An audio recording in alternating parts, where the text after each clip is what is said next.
Hola y bienvenidos a Historian Books. Para hoy vamos a ver la historia de las embarcaciones Atrevida y Descubierta, que fueron las protagonistas de la expedición científica de Malaspina-Bustamante. El siglo XVIII fue conocido como el siglo de las luces, del despotismo ilustrado y de una frenética carrera entre las naciones en las que lo militar, lo político, lo social y lo científico estaban íntimamente ligados. Fue el siglo que, a la par que generaba los más perfectos estados absolutos, también alumbraba las primeras revoluciones liberales. Un siglo de continuas guerras entre las potencias hegemónicas europeas, donde la ciencia era un elemento más de prestigio en unas monarquías que pujaban no solo por controlar más y más territorios, sino por ser el eje central del engranaje de este prestigio. Y es que al final, el siglo XVIII es el siglo en el que no es solo relevante ser el más poderoso, sino también demostrar que se es el más poderoso. En este contexto, ciencia y propaganda política van unidas de la mano, pues el Estado se identifica con el monarca y un Estado moderno y próspero significa una monarquía fuerte. Este es el Palacio Real de Madrid, antigua sede del Alcázar de los Austrias que, tras sufrir un oportuno incendio, fue reconstruido para gloria de la dinastía que, tras la Guerra de Sucesión, comenzó a gobernar los territorios de la monarquía hispánica. Desde este palacio, en el centro de la ciudad, reina Carlos III, cuarto monarca de la dinastía de los Borbones. El Imperio Español era por aquel entonces un conglomerado de territorios tan dispares en su población como distintos en su geografía, desde los bosques y hielos de la costa noroeste de Canadá hasta las desoladas Islas Malvinas y la Patagonia, desde las impenetrables selvas tropicales de América y Filipinas a los abrasadores desiertos de California o los extensos pastos de la pampa argentina, desde los puertos de Sevilla y Cádiz a la lejana ciudad de Manila, puerta del enigmático Oriente. Los súbditos de este imperio eran también tan dispersos que sería imposible enumerarlos. Dos oficiales de la Armada Española, Alejandro Malaspina y José Bustamante, proponen en 1788 a Carlos III realizar una expedición científica alrededor del mundo. Antes de ver este viaje en concreto, creo que es bueno hacer una pequeña recapitulación de esos primeros viajes científicos de la monarquía hispánica. Como hemos señalado, el viaje fue propuesto a Carlos III en 1788, un viaje con fines políticos y científicos, muy a la par con los realizados por Cook para el Reino Unido o Bougainville para Francia. En España, desde luego, los viajes de exploración gozaban de una amplia tradición. En el siglo XVIII, las grandes expediciones científicas españolas recorrieron todos los confines del imperio,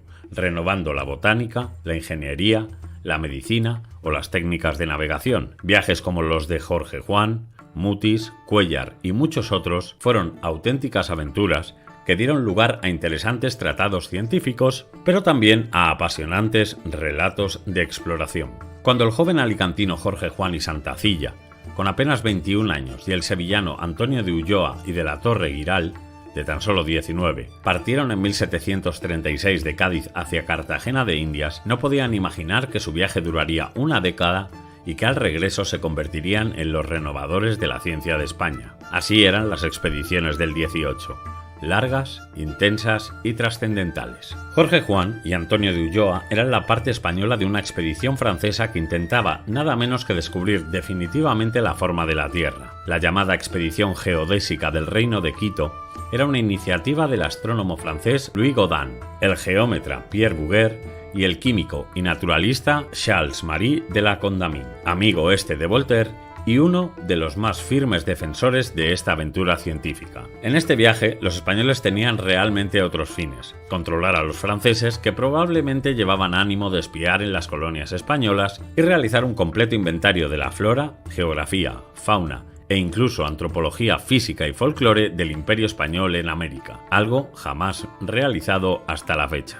Jorge Juan y Antonio Ulloa son solo dos de los más célebres entre los numerosos viajeros científicos españoles que a lo largo del XVIII recorrieron los confines del planeta, con objetivos botánicos, geodésicos, mineralógicos, zoológicos o sanitarios. Sus nombres están asociados también a la renovación de la ciencia en la España del siglo XVIII, que tendrá algunos escenarios muy significativos como el Observatorio de Cádiz, el Jardín Botánico de Madrid o las llamadas sociedades patrióticas o científicas. Los viajes científicos realmente no comenzaron en el XVIII. Existía ya una larga tradición heredada del siglo XVI, cuando bajo el reinado de Felipe II se hizo un verdadero esfuerzo por conquistar y conocer las características y posibilidades del nuevo imperio creado tras la conquista de América y el Pacífico. Desde la corona se planificaron meticulosamente expediciones y se crearon instituciones para que los científicos desarrollaran su actividad al servicio siempre del Estado.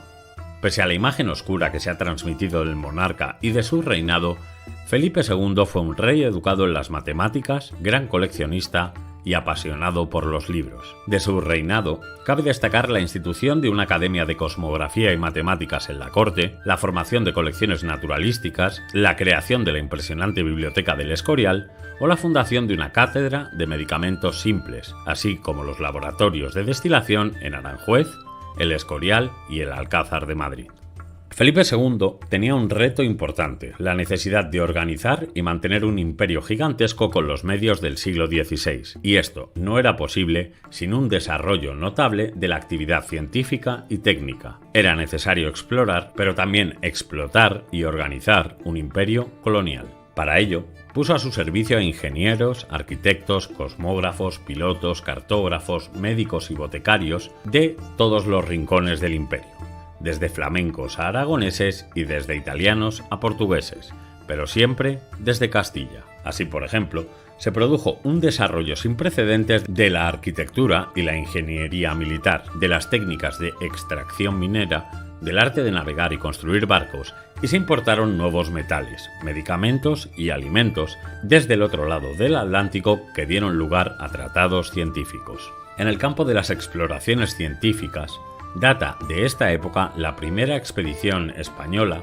propiamente ligada a la ciencia, la de Francisco Hernández, nombrado por Felipe II protomédico general de las Indias, islas y tierra firme del mar Océano. Francisco Hernández se dedicó durante 7 años a recorrer gran parte de la entonces Nueva España acompañado por su hijo. Su misión era preparar para el rey un informe detallado, completo y documentado de la medicina y de sus elementos curativos. De 1570 a 1577 vivió en tierras americanas, preguntando con la ayuda de intérpretes de las diferentes regiones sobre las plantas medicinales, sus propiedades, manera de colectarlas y beneficios. De aquí le vino el nombre que los indígenas le asignaron, el preguntador. 3 pintores indígenas tlaculios le ayudaron en esta empresa que se tradujo en más de 2000 ejemplares clasificados. A su vuelta, la corte quedó impresionada por su hazaña, la tenacidad de su esfuerzo y la claridad de su trabajo.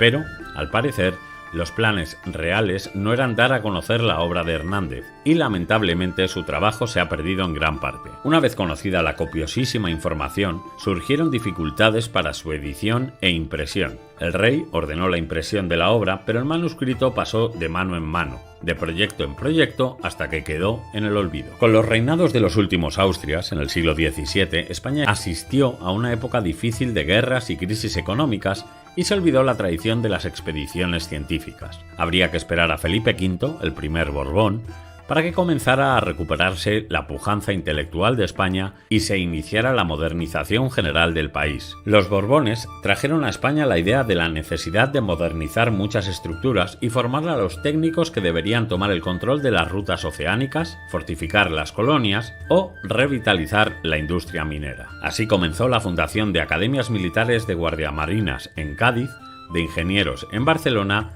y de artillería en Madrid. 3 instituciones que van a tener un importante papel en la modernización de la ciencia y en las nuevas expediciones. En esta época, la Inquisición todavía pesaba mucho, pero cada vez había más profesionales cualificados que exigían un cambio. Fue con Carlos III cuando llegó el gran momento de las expediciones ilustradas, que tendrán objetivos muy diversos: botánicos, mineralógicas, geodésicas, sanitarias, pero un denominador común: todas serán financiadas por el Estado, incluso las privadas como la de Alejandro Humboldt, que requerían siempre la previa autorización de la corona. Todas las expediciones tendrán también como objeto común la apertura de la ciencia española al exterior y la conexión con el resto de la comunidad científica europea y los investigadores de prestigio. Con estas expediciones, se retomará la tradición renacentista científica interrumpida por la crisis del siglo XVII y también la tradición de exploración y navegación de los siglos XV y XVI, en la que los portugueses y españoles fueron grandes protagonistas. En el siglo XVIII era indiscutible que el conocimiento científico es fuente de poder y era por tanto necesario para el Estado conocer todos los recursos que estaban a su alcance en las colonias y cómo aprovecharlos mejor. Las más representativas de todas estas expediciones son probablemente las botánicas. Era preciso conocer la flora americana, saber cómo producir más y mejor y cómo explotar las riquezas naturales de las colonias. Era necesario conocer las plantas útiles en la industria, la medicina y el comercio, renovar los medicamentos, utilizar nuevos materiales para la construcción naval o la industria textil. Era también urgente introducir en España semillas o plantas vivas y aclimatarlas a nuestro territorio y adoptar un nuevo sistema de clasificación científica que permitiera ordenar de forma práctica la gran variedad de especies descubiertas, así como ya lo había hecho el sistema de Linneo. Entre las grandes expediciones científicas con objetivos botánicos hay tres destacadas. La primera de ellas, tal vez la más importante, fue la Expedición Botánica del Perú, una empresa franco-española que duró 38 años, durante las cuales investigó la flora de Chile, Perú y Ecuador y que estuvo a cargo de dos botánicos españoles, Hipólito Ruiz y José Pavón, ambos con conocimientos en farmacia, y de dos pintores que tenían como misión reproducir la flora. En 1778, en toda Europa reinaba el despotismo o absolutismo ilustrado. En España reinaba Carlos III. En este contexto, e inspirado en los viajes de Louis Anton de Bougainville y James Cook, el ministro de Marina y rey autorizaron la expedición ultramarina de la Real Armada al mando de los entonces capitanes de fragata Alessandro Malaspina y José Bustamante y Guerra. Para ello, ese mismo año se inició la construcción de dos corbetas en los astilleros de La Carraca, en Cádiz, bajo la dirección del ingeniero comandante Tomás Muñoz. Durante la construcción de las corbetas y antes incluso, Malaspina desarrolló una intensa actividad para asegurar el correcto desempeño de la expedición,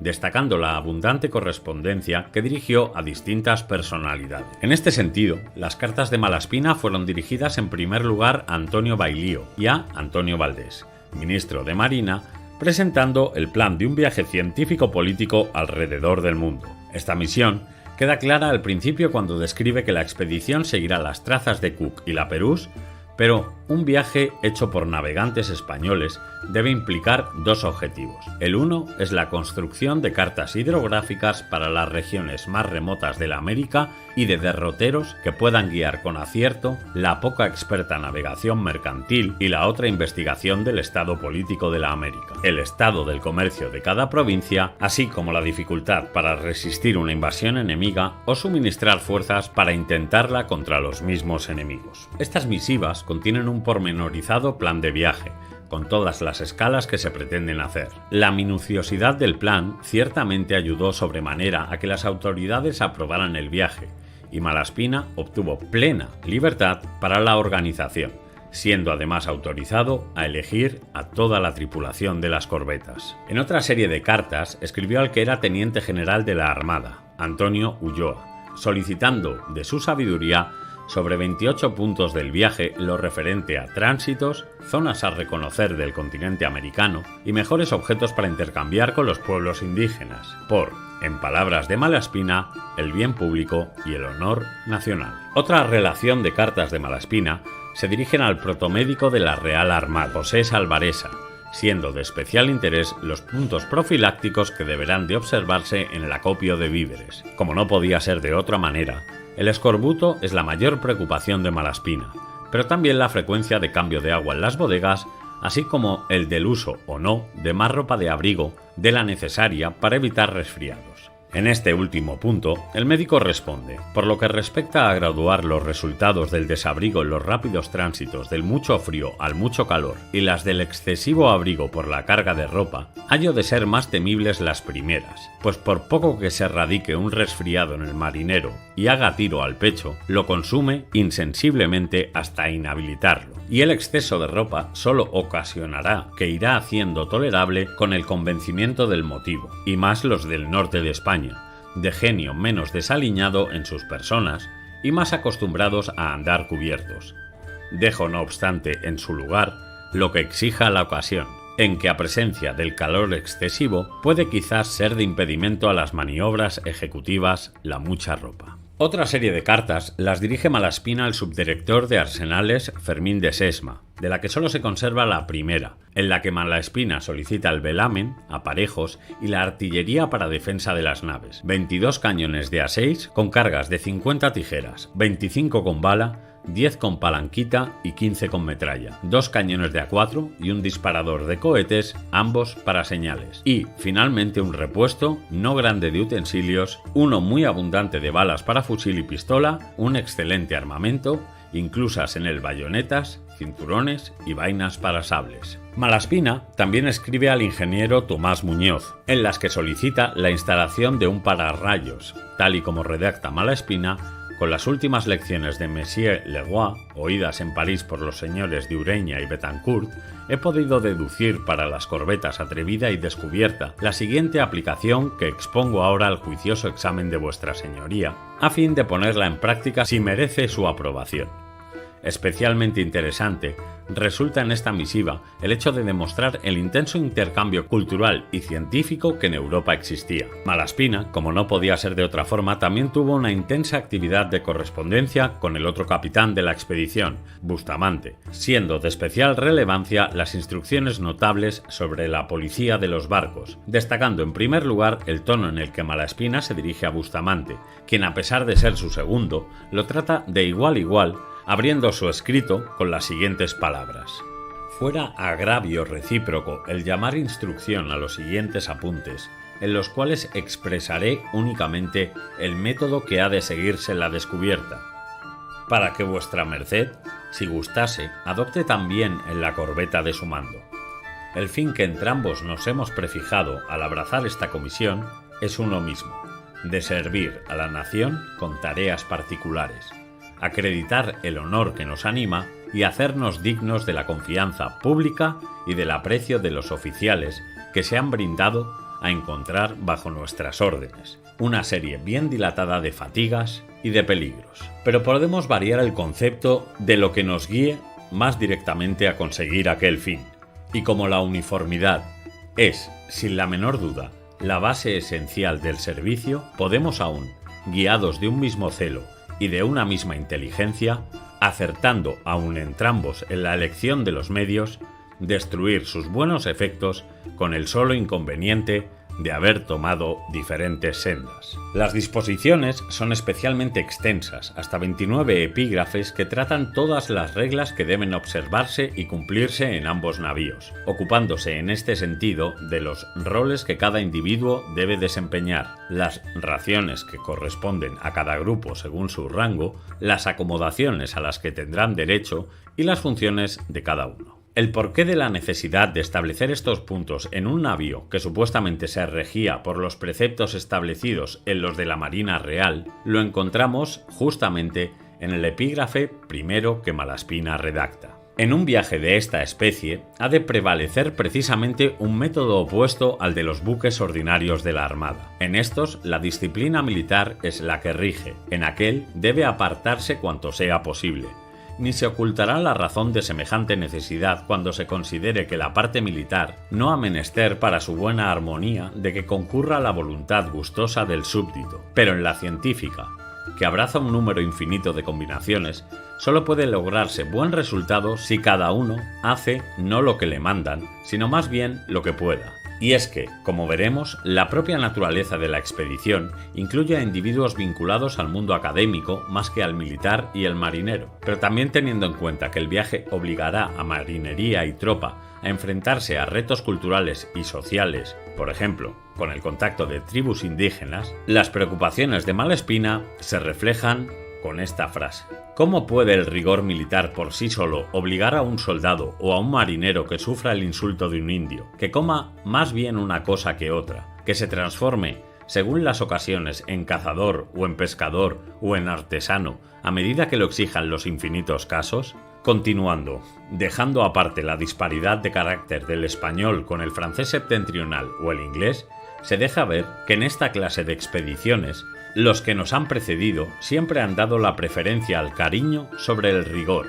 Han tolerado más bien que la disciplina militar sufriese graves ultrajes que no truncar aquella grata armonía del súbdito con el jefe, que hace suaves los mismos sufrimientos y suministra fuerzas y vigor para que en una sociedad de pocos se alcance a sí misma y saque de los mismos peligros de que está rodeada nueva seguridad para su mejor conservación. El ejemplo de los oficiales era la única alma en los buques del capitán Cook para persuadir a los marineros a comer cosas sanas, sí, pero asquerosas. Resistióse la marinería en la bahía del Rey Jorge, que es la navegación desde el norte a la isla de Sandwich, a beber el extracto de la caña de azúcar fermentada, y se usaron el ejemplo, las persuasiones, nunca la fuerza, para atraerlos a esta útil medida. Finalmente, para conseguir la quietud en tierra y evitar un roce intempestivo, vio el sabio capitán lleno su buque de mujeres entregadas a la sed insaciable del marinero,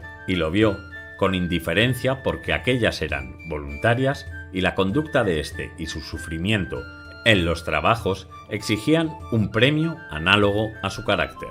Una vez consultadas todas las dudas e interrogantes de Malaspina, ya solo quedaba una cosa: probar las corbetas. La botadura de las naves se realizó el 8 de abril de 1789 y las pruebas de mar se realizaron el 5 de julio de ese mismo año. Sobre estas pruebas, Malaspina anotó las siguientes impresiones. Estas corbetas, construidas por el ingeniero comandante de este departamento, don Tomás Muñoz, se probaron el día 5 de julio a presencia de este oficial y del excelentísimo señor don Antonio Ulloa, uno y otro embarcados en la Descubierta. Varios otros oficiales de la Armada asistieron a las mismas pruebas en la Atrevida. Los pesos de la Atrevida podían considerarse aproximadamente los mismos, pero su estiba estaba más bien proporcionada. Aligerada la proa de cerca de 200 quintales de lastre y hecha la repartición de efectos con atención a lo que se advertía en la Descubierta, cuyos trabajos se anticiparon siempre unos 15 días,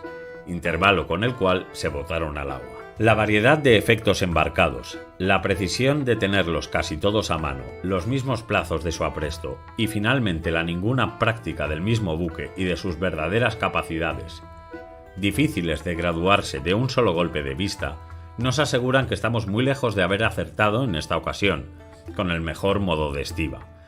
Bien que nos dan esperanzas de poderlo acertar en lo venidero cuando se haga nuevo arreglo. Consideramos nuestros repuestos existentes hoy a bordo en la proporción que sigue. Toda especie de pertrechos para 4 años supuestas unas regulares pérdidas y deterioros, así en las altas latitudes por los temporales, como en las inmediaciones de la equinoccial por los efectos del sol y de las lluvias. La aguada y víveres son para 10 meses menos el pan, que compone solo 6 meses de ración completa.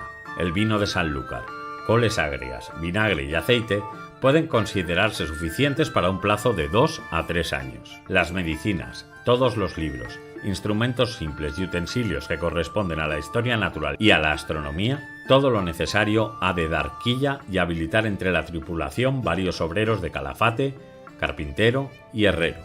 Y finalmente, un acopio grande y aún excesivo de géneros de cambios, regalos y de vestuario para la gente. Forman una cantidad de efectos difícil de combinarse con la apariencia exterior de las embarcaciones, cuyo calado no excede de 14 pies y en cuyo buque se ha dejado sitio bastante para los acopios de la historia natural. Las corbetas dieron la vela a las 7:30 de la mañana sobre las gavias, juanetes, foque y mesana. La marea era entrante con la velocidad correspondiente a las inmediaciones del plenilunio y el viento bonacible del oeste. Fue menester paidear, esto es, reducir la velocidad, un buen rato para que la Atrevida concluyese sus faenas de ancla.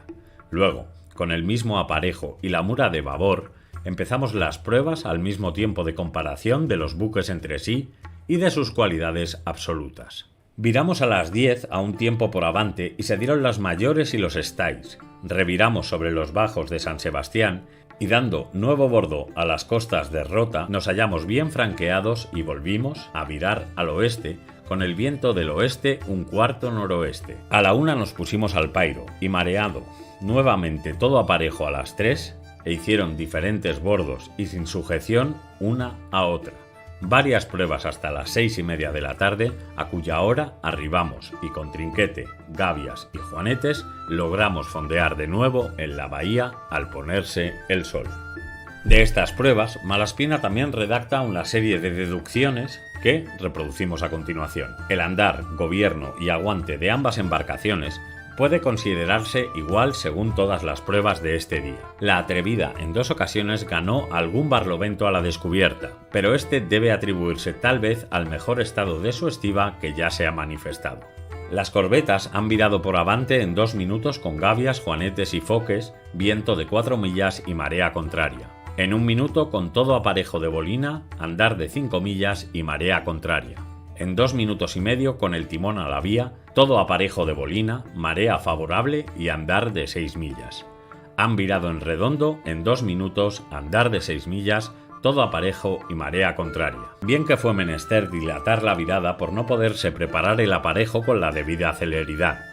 Finalmente la descubierta ha virado en redondo con el aparejo de proa en facha en 2 minutos, y la Atrevida había casi alcanzado la virada por avante que intentaron ambas sobre las gavias, juanetes y estáis, con la sobremesana en racha y la mesana cargada, siéndole sin duda obstáculo, además de la marea, la ola bien picada de la virazón. Hemos ceñido constantemente en 10 cuartas en las 2 vueltas. Nuestro mayor andar ha sido de 7 millas corredera larga en 5 cuartas y todo aparejo largo, y al mismo tiempo la inclinación de la batería era en la Atrevida de 3 pies y 2 pulgadas y en la descubierta de 3 pies y 1 pulgada.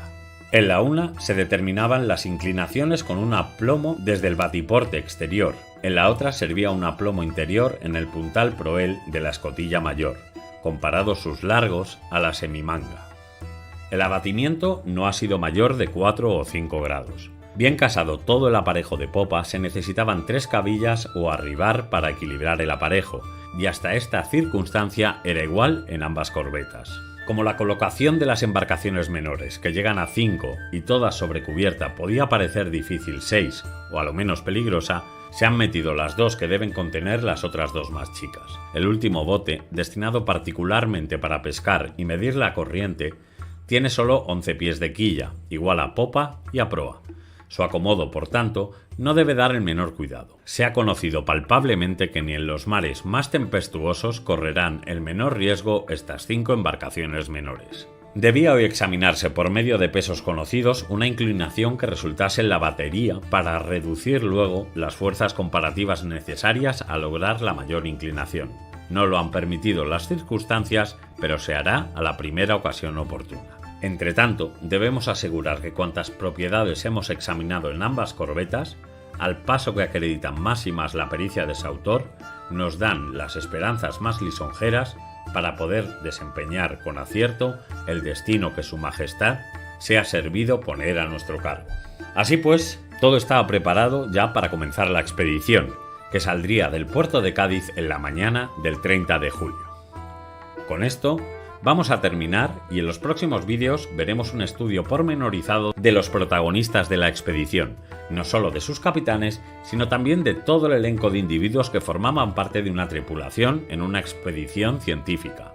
Hablaremos también de la propia expedición en sí, fundamentalmente a través del testimonio de Malaspina, y por último haremos una valoración de la que fue, en mi opinión, la expedición científica española más ambiciosa de cuantas se habían producido hasta la fecha. Así que sin más, me despido, un saludo y hasta el próximo vídeo a los protagonistas de la expedición. Como no podría ser de otra forma, empezaremos con el capitán de la expedición, Malaspina. Aviso que este vídeo va a ser densito y van a ser básicamente biografías, es decir, nos va a quedar un documental digno de la 2, precioso para echarse una siesta. Entonces, ¿por qué? ¿Por qué nos vamos a marcar tremendo troncho infumable? Pues básicamente por 2 motivos. La primera porque me apetece y ya está. Y la segunda porque creo que esta expedición científica fue un hito que veremos más adelante en detalle que revolucionó la ciencia y la sociedad española del siglo XVIII. Sus principales protagonistas fueron hombres que destacaron en lo social, lo científico, lo militar y lo político con un relieve tal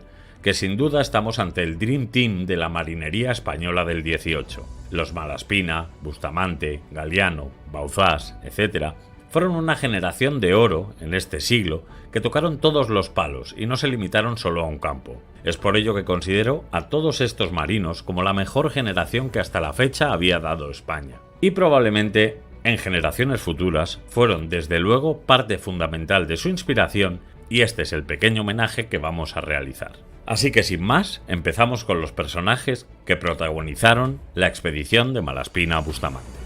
Como hemos visto, había 2 navíos, así que vamos a empezar con la descubierta. El comandante era Malaspina. Una simple ojeada a la hoja de servicios de Malaspina nos descubrirá antes que nada al marino de buen talante que ingresa en la Real Compañía de Guardiamarinas de Cádiz y que apenas una semana después de ser promovido a alférez de fragata, embarcaba en la fragata Santa Teresa, donde habrá de recibir su bautismo de fuego tras la ruptura de relaciones del sultán de Marruecos, feudatario del bey de Túnez y Argel, con el gobierno español. Este había impuesto un serio bloqueo a la ciudad española de Melilla. Malaspina figura como destacado en aquel episodio bélico al mando de una lancha con víveres y armas para el socorro de los asediados.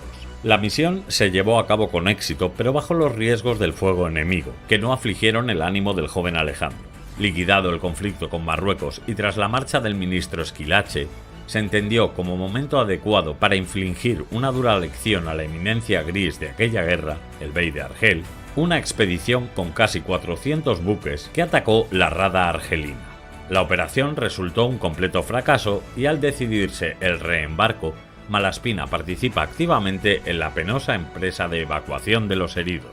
Promovido ahora a alférez de navío, de diciembre de 1777 a septiembre de 1797 realiza su primer viaje oceánico a bordo de la fragata Astrea, que manda el capitán de navío Antonio Mesía. El puerto de destino era Manila, capital del más lejano territorio hispano, y su retorno se hizo por la ruta del Cabo de Buena Esperanza. Más de 7 meses se emplearon en el viaje de ida y casi 8 en el de vuelta. 5 y medio fueron también los meses que duró la estancia en Manila en espera de la estación de vientos favorables. A su regreso a Cádiz, Malaspina ya es teniente de fragata y le aguarda otra guerra inminente. Las colonias inglesas de Norteamérica se han rebelado contra la madre patria y Francia y España, ligadas al borbónico pacto de familia, toman partido por los rebeldes. En realidad, a Carlos III le importaba bien poco la independencia americana, pero era un buen pretexto para intentar nuevamente vengar la afrenta de Gibraltar. Alejandro fue destinado al navío San Julián, formando parte de la escuadra de Don Juan de Lángara. La misión principal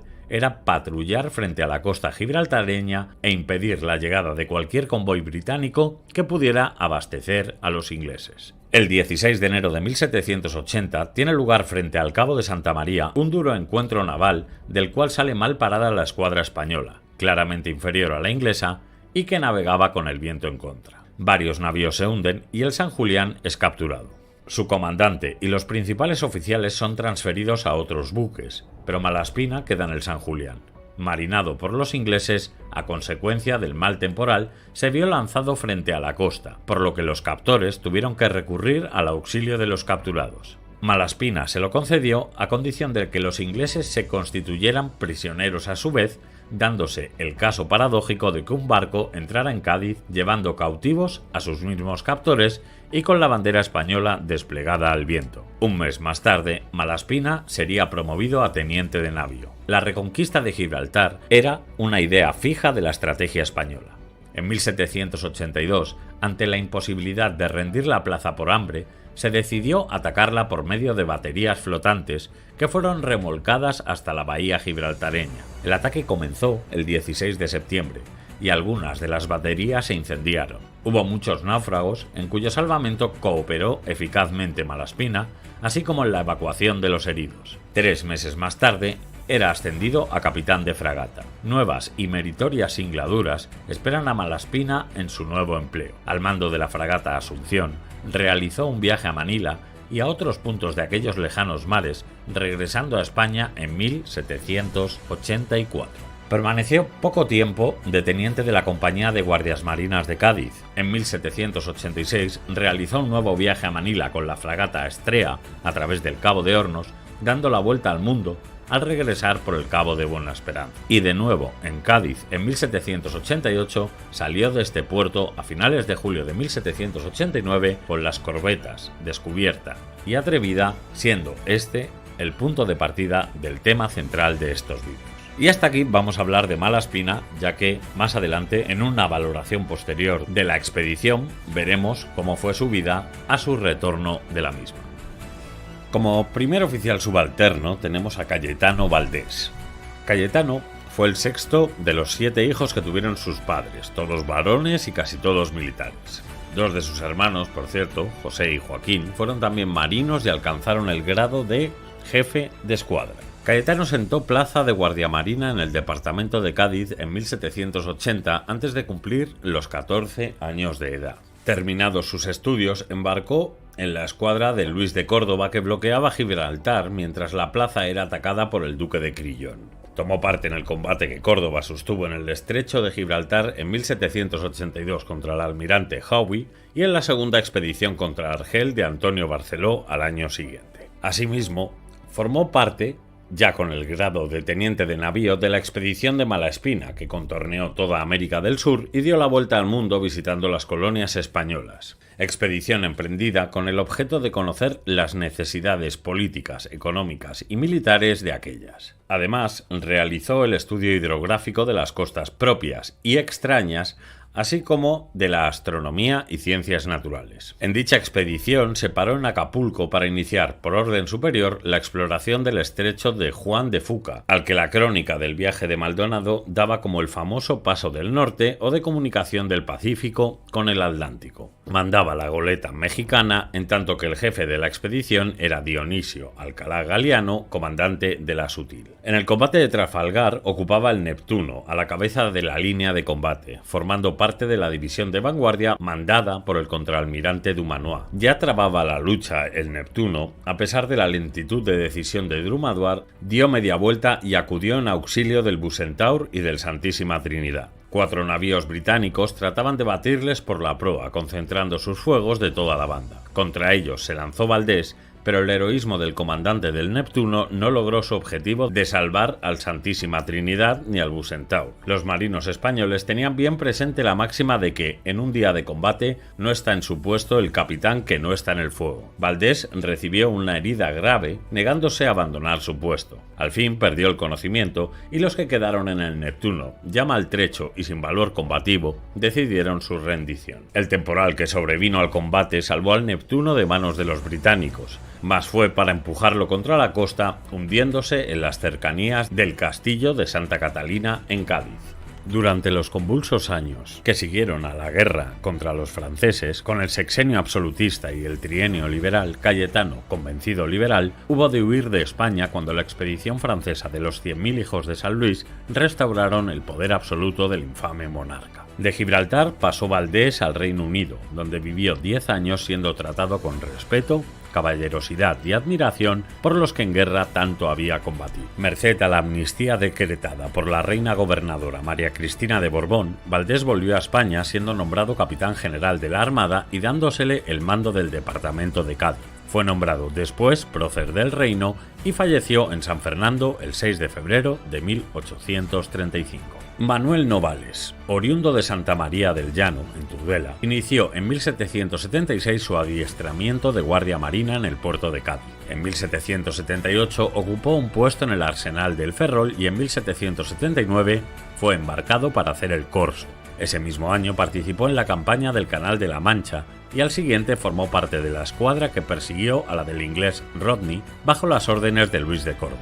Posteriormente se halló de nuevo en otros combates sostenidos contra los ingleses. Se dedicó largas temporadas al corso en el Mediterráneo, tanto frente a la costa andaluza como frente a los presidios de África y en las Baleares. En 1783 viajó a Constantinopla con Gabriel de Aristizábal y 4 años después se le nombró ayudante de la Compañía de Guardias Marinas. Para 1789 el ya teniente de navío Novales se unió a la expedición de Malaspina embarcando en la nave capitana. Primeramente se le nombró responsable del ramo de víveres y luego Malaspina le confirió varias misiones astronómicas. Desembarcó enfermo en Acapulco y fue a la Ciudad de México a buscar su cura. Cuando se sintió bien, en octubre del 91, pidió con ansia ser reincorporado a la expedición. Los últimos 10 meses navegó a bordo de la Atrevida. Al regresar a España, Bustamante informó que era un hombre de carácter duro e impertinente, poco apto para el mando y de corto talento. Sin embargo, siempre mostró una suma exactitud en el servicio y bastante serenidad. Por esto, y por haber sufrido una peligrosa enfermedad durante la travesía,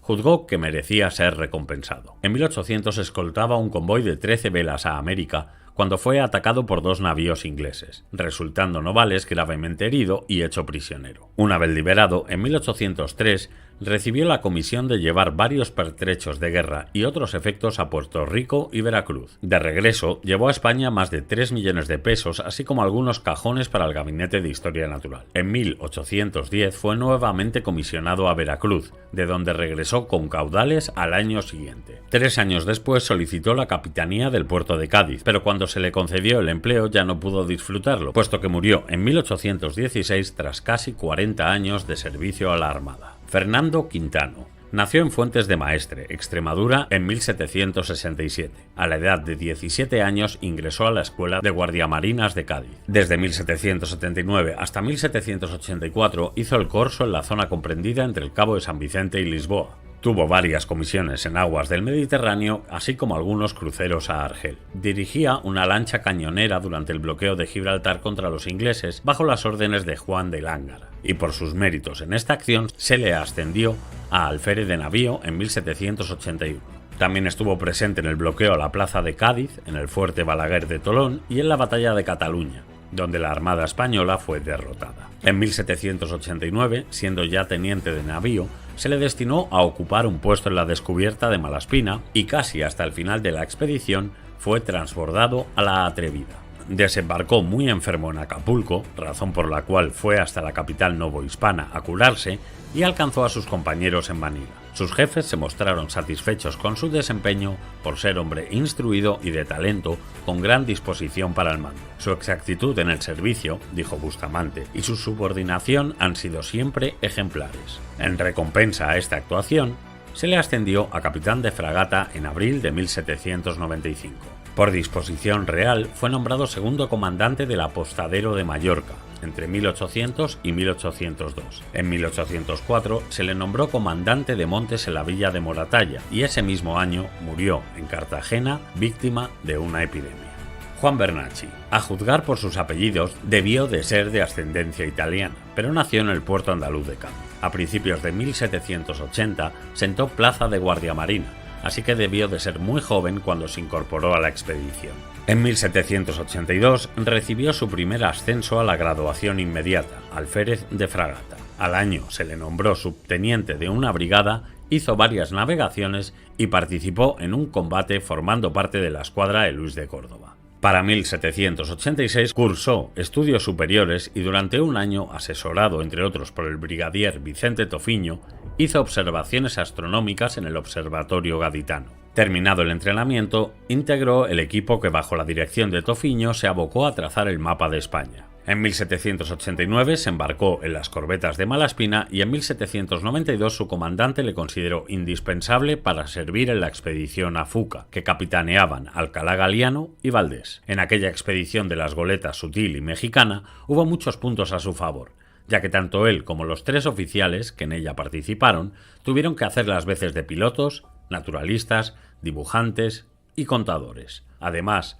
a él y a su compañero Salamanca, aparte de cumplir con sus tareas diurnas, por la noche se les confiaba el cuidado de los buques, así que su responsabilidad marinera nunca cesaba. Tras el viaje a Fuca, Bernacchi pasó a la corte a poner orden en todos los papeles de esta comisión.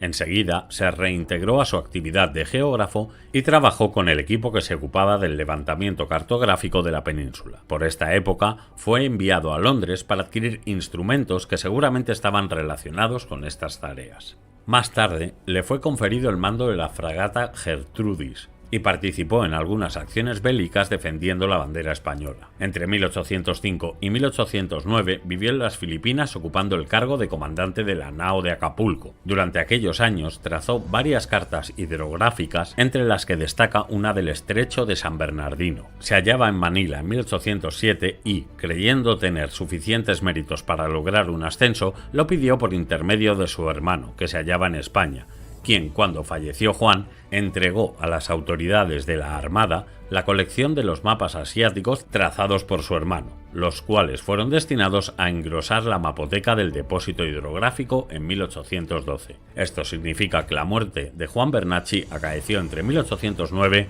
y ese año de 1812. Secundino Salamanca y Humara.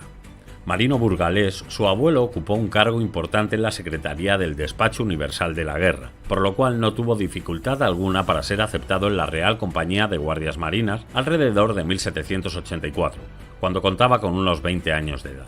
En abril de 1786 se le destinó a una fragata que hacía el corso con el fin de que completase su formación marinera y no desaprovechó el tiempo, ya que cuando se le examinó pasó muy bien todas las pruebas. 3 años después fue seleccionado para integrar el equipo de la expedición de Malaspina y fue uno de los 4 oficiales que participaron en el viaje científico al estrecho de Fuca, que se verificó en 1792. Por los méritos contraídos en este último viaje y habiendo alcanzado ya el grado de teniente de navío, se le concedió en la primavera del 94 la Cruz Supernumeraria de Carlos III, obteniendo 3 años después en propiedad el empleo de capitán de fragata. En 1804, poco antes de incorporarse a la escuadra del teniente general Federico Gravina, fue ascendido a capitán de navío. Su actuación en el combate de Trafalgar le valió el ascenso a brigadier a finales de ese mismo año. En 1809 ocupó interinamente el gobierno militar y político de Sanlúcar de Barrameda, y luego, en Sevilla, participó en la presidencia del Consejo Militar de Revisiones del Gobierno Intruso. En 1810 solicitó ascenso a mariscal de campo y pidió un cargo que le mantuviese cerca de la corte, obteniendo el nombramiento de jefe de escuadra y el cargo de inspector y comandante general de las tropas españolas en Badajoz. Su huida de España en 1812 y su refugio en Francia no dejan lugar a dudas de que tuvo simpatía por el gobierno invasor.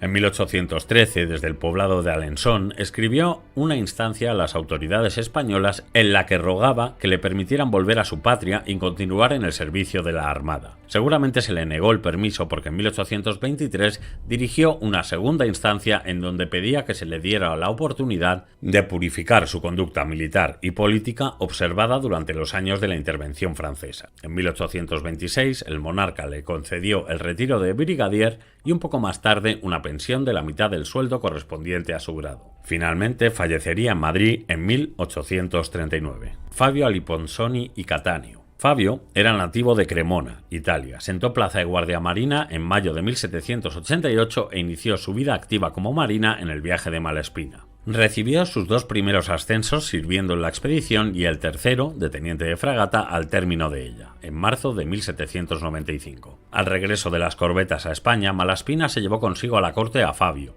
De allí pasó a Cádiz y en 1796 se embarcó en la fragata Juno, rumbo al continente americano. Prestó varios servicios en la zona del Golfo de México y en las Antillas. Entre sus hazañas contra el enemigo inglés se cuenta su participación en la toma de 2 barcos, uno de ellos la fragata Rosell de 24 cañones, en las proximidades de Matanzas. Ocupó diversos puestos en el apostadero de Veracruz, tales como la del encargado de exámenes de pilotos y oficiales y la subinspección de pertrechos entre 1808 y 1809. Tenemos noticias de que en 1804 estaba ya trabajando con Ciriaco Ceballos, con el que colaboró en cuantas expediciones marineras, militares y científicas emprendió en el seno mexicano, siendo su ayuda especialmente útil en las tareas hidrográficas. Hacia 1815, Fabio regresó a Europa, pidiendo permiso para regresar a Italia ese mismo año. Al cabo de un año de residencia en la península itálica, pidió que se le prolongara el permiso. Para 1816 ya había sido ascendido a capitán de navío, pero nunca más volvió a pisar la tierra de su patria adoptiva. Fabio murió en Milán en el otoño de 1817. Sin duda, Aliponsoni fue un protegido de Malaspina quien se preocupaba por su destino y le recordaba con cariño. El comandante le quería por ser una persona agradable y además, al igual que él, italiano. Rafael Rodríguez de Arias, hijo de Sebastián Rodríguez, comisario de Marina de Mallorca, aprobó los exámenes de ingreso en la Compañía de Guardiamarinas en 1776. En el 87 se le asciende a teniente de fragata y en 1790 es ascendido a teniente de navío, destinándosele a las aguas de América. En noviembre de 1795, el general de la escuadra le otorga el mando del bergantín Habanero, con el que se enfrenta en combate contra 12 lanchas y botes de unos británicos que le atacaron, a los que rechazó con graves pérdidas. Cuando en octubre de 1804 fue atacada la división de fragatas de Bustamante por otra británica, a la altura del Cabo de Santa María, España se vio obligado a declarar la guerra a Inglaterra, ya que no recibió satisfacción alguna por tal acción. Por este motivo se activaron todos los mecanismos para poner en orden de combate a los buques que se habían desarmado por la paz, por lo que se le ordenó embarcar en el navío de Tres Puentes Santa Ana. Aquí hacía de ayudante del general Álava. El 21 de octubre de 1805 tomó parte en la batalla de Trafalgar, en la que se batió valientemente al lado de su general, siendo muy distinguida su acción y su valor. El 9 de noviembre se le ascendió a capitán de navío por sus méritos. En junio de 1808 participó como segundo comandante del navío de Tres Puentes, Príncipe de Asturias, en los combates que dieron como resultado la rendición de la escuadra francesa del almirante Rosilly, que permanecía en la bahía de Cádiz. Ya con el grado de brigadier, en 1814 formó parte del Consejo de Guerra que entendía en las depuraciones de los jefes y oficiales que durante la Guerra de Independencia estuvieron en territorio ocupado por las tropas napoleónicas. En enero de 1823 fue nombrado comandante general del Arsenal de Ferrol, cesando en su destino el 1 de agosto. Posteriormente, en 1836, se le entregó el mando interinamente del departamento de Cádiz, siendo ascendido un año más tarde a teniente general. Continuó su carrera hasta que en 1847 fue ascendido a la máxima dignidad de la Armada con el empleo de capitán general y nombrado presidente de la Junta Directiva y Consultiva de la Armada, cargo que, en atención a sus muchos años de achaques, solo desempeñó de una forma nominal. Falleció en Cádiz a los 91 años de edad y 76 servicios, tras una vida entregada al servicio de la Armada y de España. Francisco Flores Moreno, hijo de padres nobles, nació en Sevilla el 23 de enero de 1761. Ingresó al Colegio de Medicina y Cirugía de Cádiz en 1777 y, habiendo obtenido calificaciones sobresalientes, fue nombrado vicerrector del colegio en 1781, cuando apenas contaba 20 años. En 1783 obtuvo el premio Profesor de Primera Clase de la Armada, y a los pocos días se embarcó rumbo al departamento de El Ferrol. Por real orden, en 1784 fue enviado a París para especializarse en botánica. Allá permaneció 3 años y, según se dice, regresó a España por no haber correspondido la conducta y aplicación del cirujano pensionista en París a las intenciones del rey. Más tarde, participó en algunas campañas marítimas y, por su buen desempeño, el general José de Córdoba le habilitó como facultativo en jefe de la escuadra. Fue por determinación regia que Flores Moreno pasó a formar parte de la expedición de Malaspina, destinándosele a la Descubierta, la nave capitana. Durante la expedición, tanto él como su colega, Pedro María González, aparte de curar los enfermos, hicieron una serie de observaciones acerca de los males que aquejaban a los marinos. Una vez concluido el viaje, a ambos les fue asignado un sueldo para que pagaran un escribiente y redactasen un trabajo basado en las citadas observaciones. El resultado fue la obra Tratado de las enfermedades de la gente del mar, en que se exponen sus causas y modo de precaverlas, que salió de la imprenta real en 1801. El sueldo se les conservó como recompensa a su eficiencia, y su libro se puso a la venta en los 3 departamentos de Marina de España. Flores Moreno se negó a poner su nombre como coautor del tratado. Parte de la región andaluza, entre ella el puerto de Cádiz, fue azotada en 1800 por una epidemia de fiebre amarilla. El propio doctor asistió a innumerables enfermos y él mismo sufrió la enfermedad, pero pronto se repuso. Enseguida tomó posesión de la cátedra de botánica porque su titular falleció víctima de aquella epidemia. Dicha cátedra la había solicitado desde 1794, y aunque sus jefes no dudaron de su desempeño en la navegación de la corbeta Descubierta, que le granjeó una muestra de la real aprobación, ni menos le contempló escaso de conocimientos botánicos, lo cierto es que tuvo que esperar hasta 1801 para obtenerla. En 1805 se le vio auxiliando a los heridos del combate de Trafalgar, y en su asistencia acreditó unos conocimientos nada comunes en la medicina operatoria, parte tal vez la más difícil en el arte de curar. 2 años más tarde fue nombrado facultativo en jefe del tercio naval de la Plaza de Cádiz y pueblos de su jurisdicción, cargo por el cual nunca devengó un sueldo. En vista de esto, Fernando VII le concedió con los honores de médico de cámara del rey en 1809. Tampoco gozó de sueldos ni emolumentos cuando en 1810 desempeñó las funciones de facultativo de los batallones voluntarios de la guarnición gaditana. El gesto de prestar gratuitamente sus servicios se repite cuando desde 1811 desempeñó el cargo de protomédico de la ciudad de Cádiz. Sin embargo, parece que posteriormente se le consignó un sueldo por ocupar este puesto. Se le reclamó que fungiera como protomédico sin la debida anuencia de sus jefes y aún sin notificarlo a las autoridades de la Armada, razón por la cual se le exigió que abandonara el empleo en 1828. Asimismo, también fue condecorado por el gobierno francés en 1819, cuando pidió permiso para usar en España el distintivo de la Legión de Honor de Francia. José del Pozo. Hijo y discípulo del pintor cordobés Pedro del Pozo, se formó en la Real Escuela de las Tres Nobles Artes de Sevilla, cuando ésta era dirigida por su padre. Se incorporó como pintor de la expedición comandada por Malaspina por sus sólidos conocimientos de perspectiva y geometría. Su mayor contribución fueron los apuntes realizados en Chile y la Patagonia, donde retrató a numerosos personajes indígenas.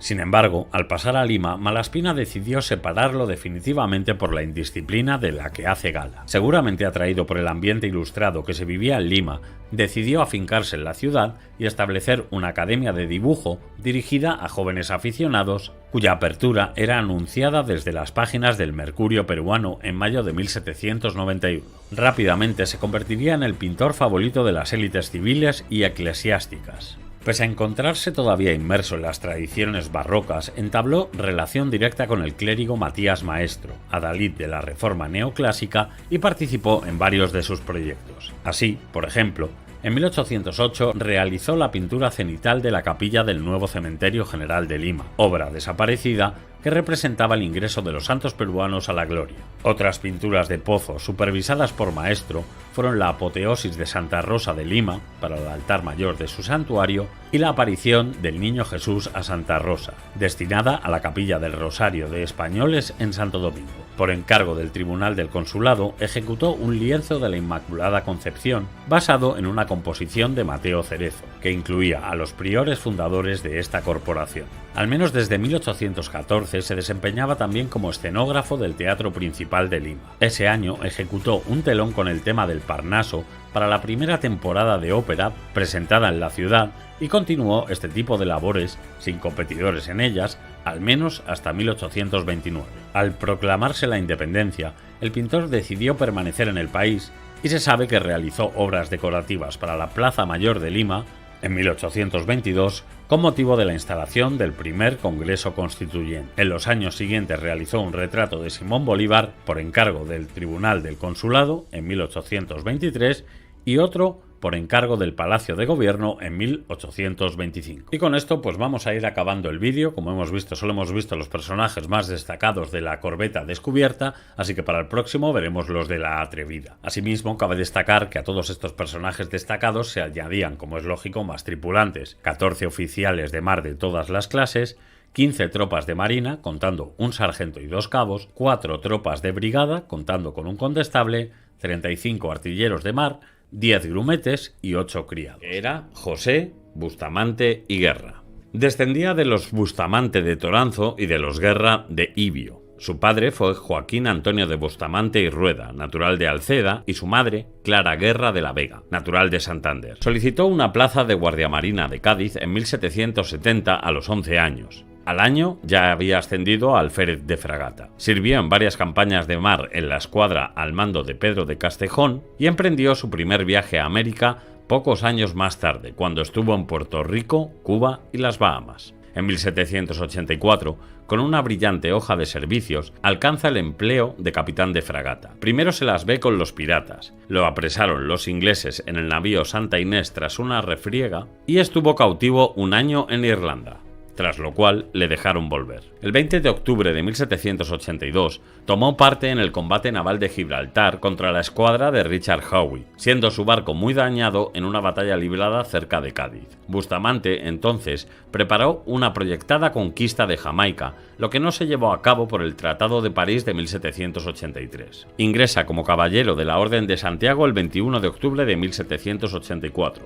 A su regreso a España, 10 años más tarde, en septiembre de 1794, entrega el diario de viaje, siendo recibido por el rey junto con Alejandro Malaspina, y con esos méritos fue ascendido a brigadier.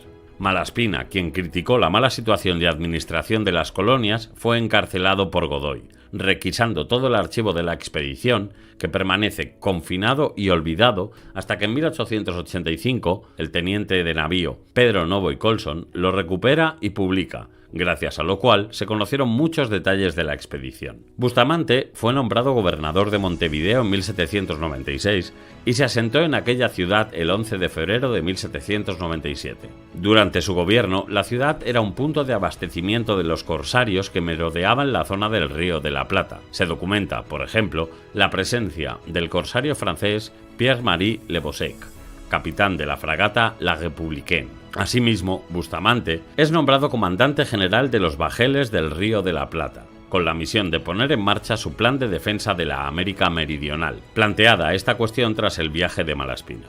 Es al regresar a España, en 1804, al mando de una flotilla de 4 fragatas, Nuestra Señora de la Mercedes, la Clara, la Medea y la Fama, cuando fue interceptado al llegar frente a las costas del Algarve, el 5 de octubre, por una escuadra inglesa al mando del comorodo Graham Moore. Un hecho inexplicable, pues España estaba en paz con Gran Bretaña desde la firma del Tratado de Amiens, en 1802. En este encuentro se entabló un combate naval conocido como la Batalla del Cabo de Santa María. La fragata La Mercedes fue volada con un cargamento de 4 millones de pesos de caudales de comerciantes de Lima y Buenos Aires y perecieron 249 tripulantes, comerciantes y familias incluidos. Vista la inferioridad de su flotilla, el brigadier Bustamante rindió las otras 3 fragatas que resistían. Fueron apresadas y transportadas al puerto de Gosport, en Inglaterra. Una vez liberado, se sometió a un consejo de guerra en España que le absolvió. Tuvo tiempo para luchar en la batalla de Trafalgar. En 1807 fue nombrado vocal de la Junta de Fortificaciones y Defensa de las Indias. En 1808 abandona Madrid por no querer presentar juramento al rey intruso José Bonaparte y huyó disfrazado de fraile a Sevilla. Allí se puso a la orden de la Junta Suprema Central, que le ascendió a teniente general. El Consejo de Regencia le nombró presidente de la Audiencia de Charcas, luego de Cuzco, cargos que declinó por causas desconocidas. Por entonces abraza el absolutismo de Fernando VII. En 1810 es destinado a la Capitanía General de Guatemala, en una época de gran actividad independentista, desarrollando una política reformista de corte ilustrado, pero ante la revolución de Hidalgo y Morelos en la Nueva España, preparó tropas en Guatemala y creó el Cuerpo de Voluntarios de Fernando VII. Desde su puesto se enfrentó a los constitucionalistas locales, reprimiendo duramente a los insurgentes. Se opuso a la Constitución Liberal de 1812, denunció a su sucesor nombrado Juan Antonio de Tornos, intendente de Honduras, por supuestas tendencias liberales y así logró su confirmación en su puesto por Fernando VII en 1814. Fue el más drástico e intransigente de todos los capitanes generales del Reino de Guatemala, enviado especialmente para reprimir el movimiento de independencia y tristemente recordado por la crueldad que puso en el cumplimiento de su función. Ceñudo y amargo, pero no tonto, llegó a la conclusión de que en el Reino de Guatemala era necesaria una amplia repartición de tierras entre la gente pobre. En un documento de 1813 dirigido al gobierno peninsular y muy reservado, aconsejó abrir las fuentes de riquezas públicas para desterrar la miseria que dispone a los que la sufren a revoluciones en que esperan variar su suerte, multiplicar el número de propietarios para aumentar el de verdaderos ciudadanos, proteger liberalmente a los indios, clase la más numerosa y recomendable, al mismo tiempo que por su sencillez es la más expuesta a ser seducida. Y a la hora de recomendar las medidas concretas más urgentes para impedir que en Guatemala se desarrollaran los planes de sublevación contra la corona, Bustamante recomendó mucha drasticidad, reforzar las milicias, pero también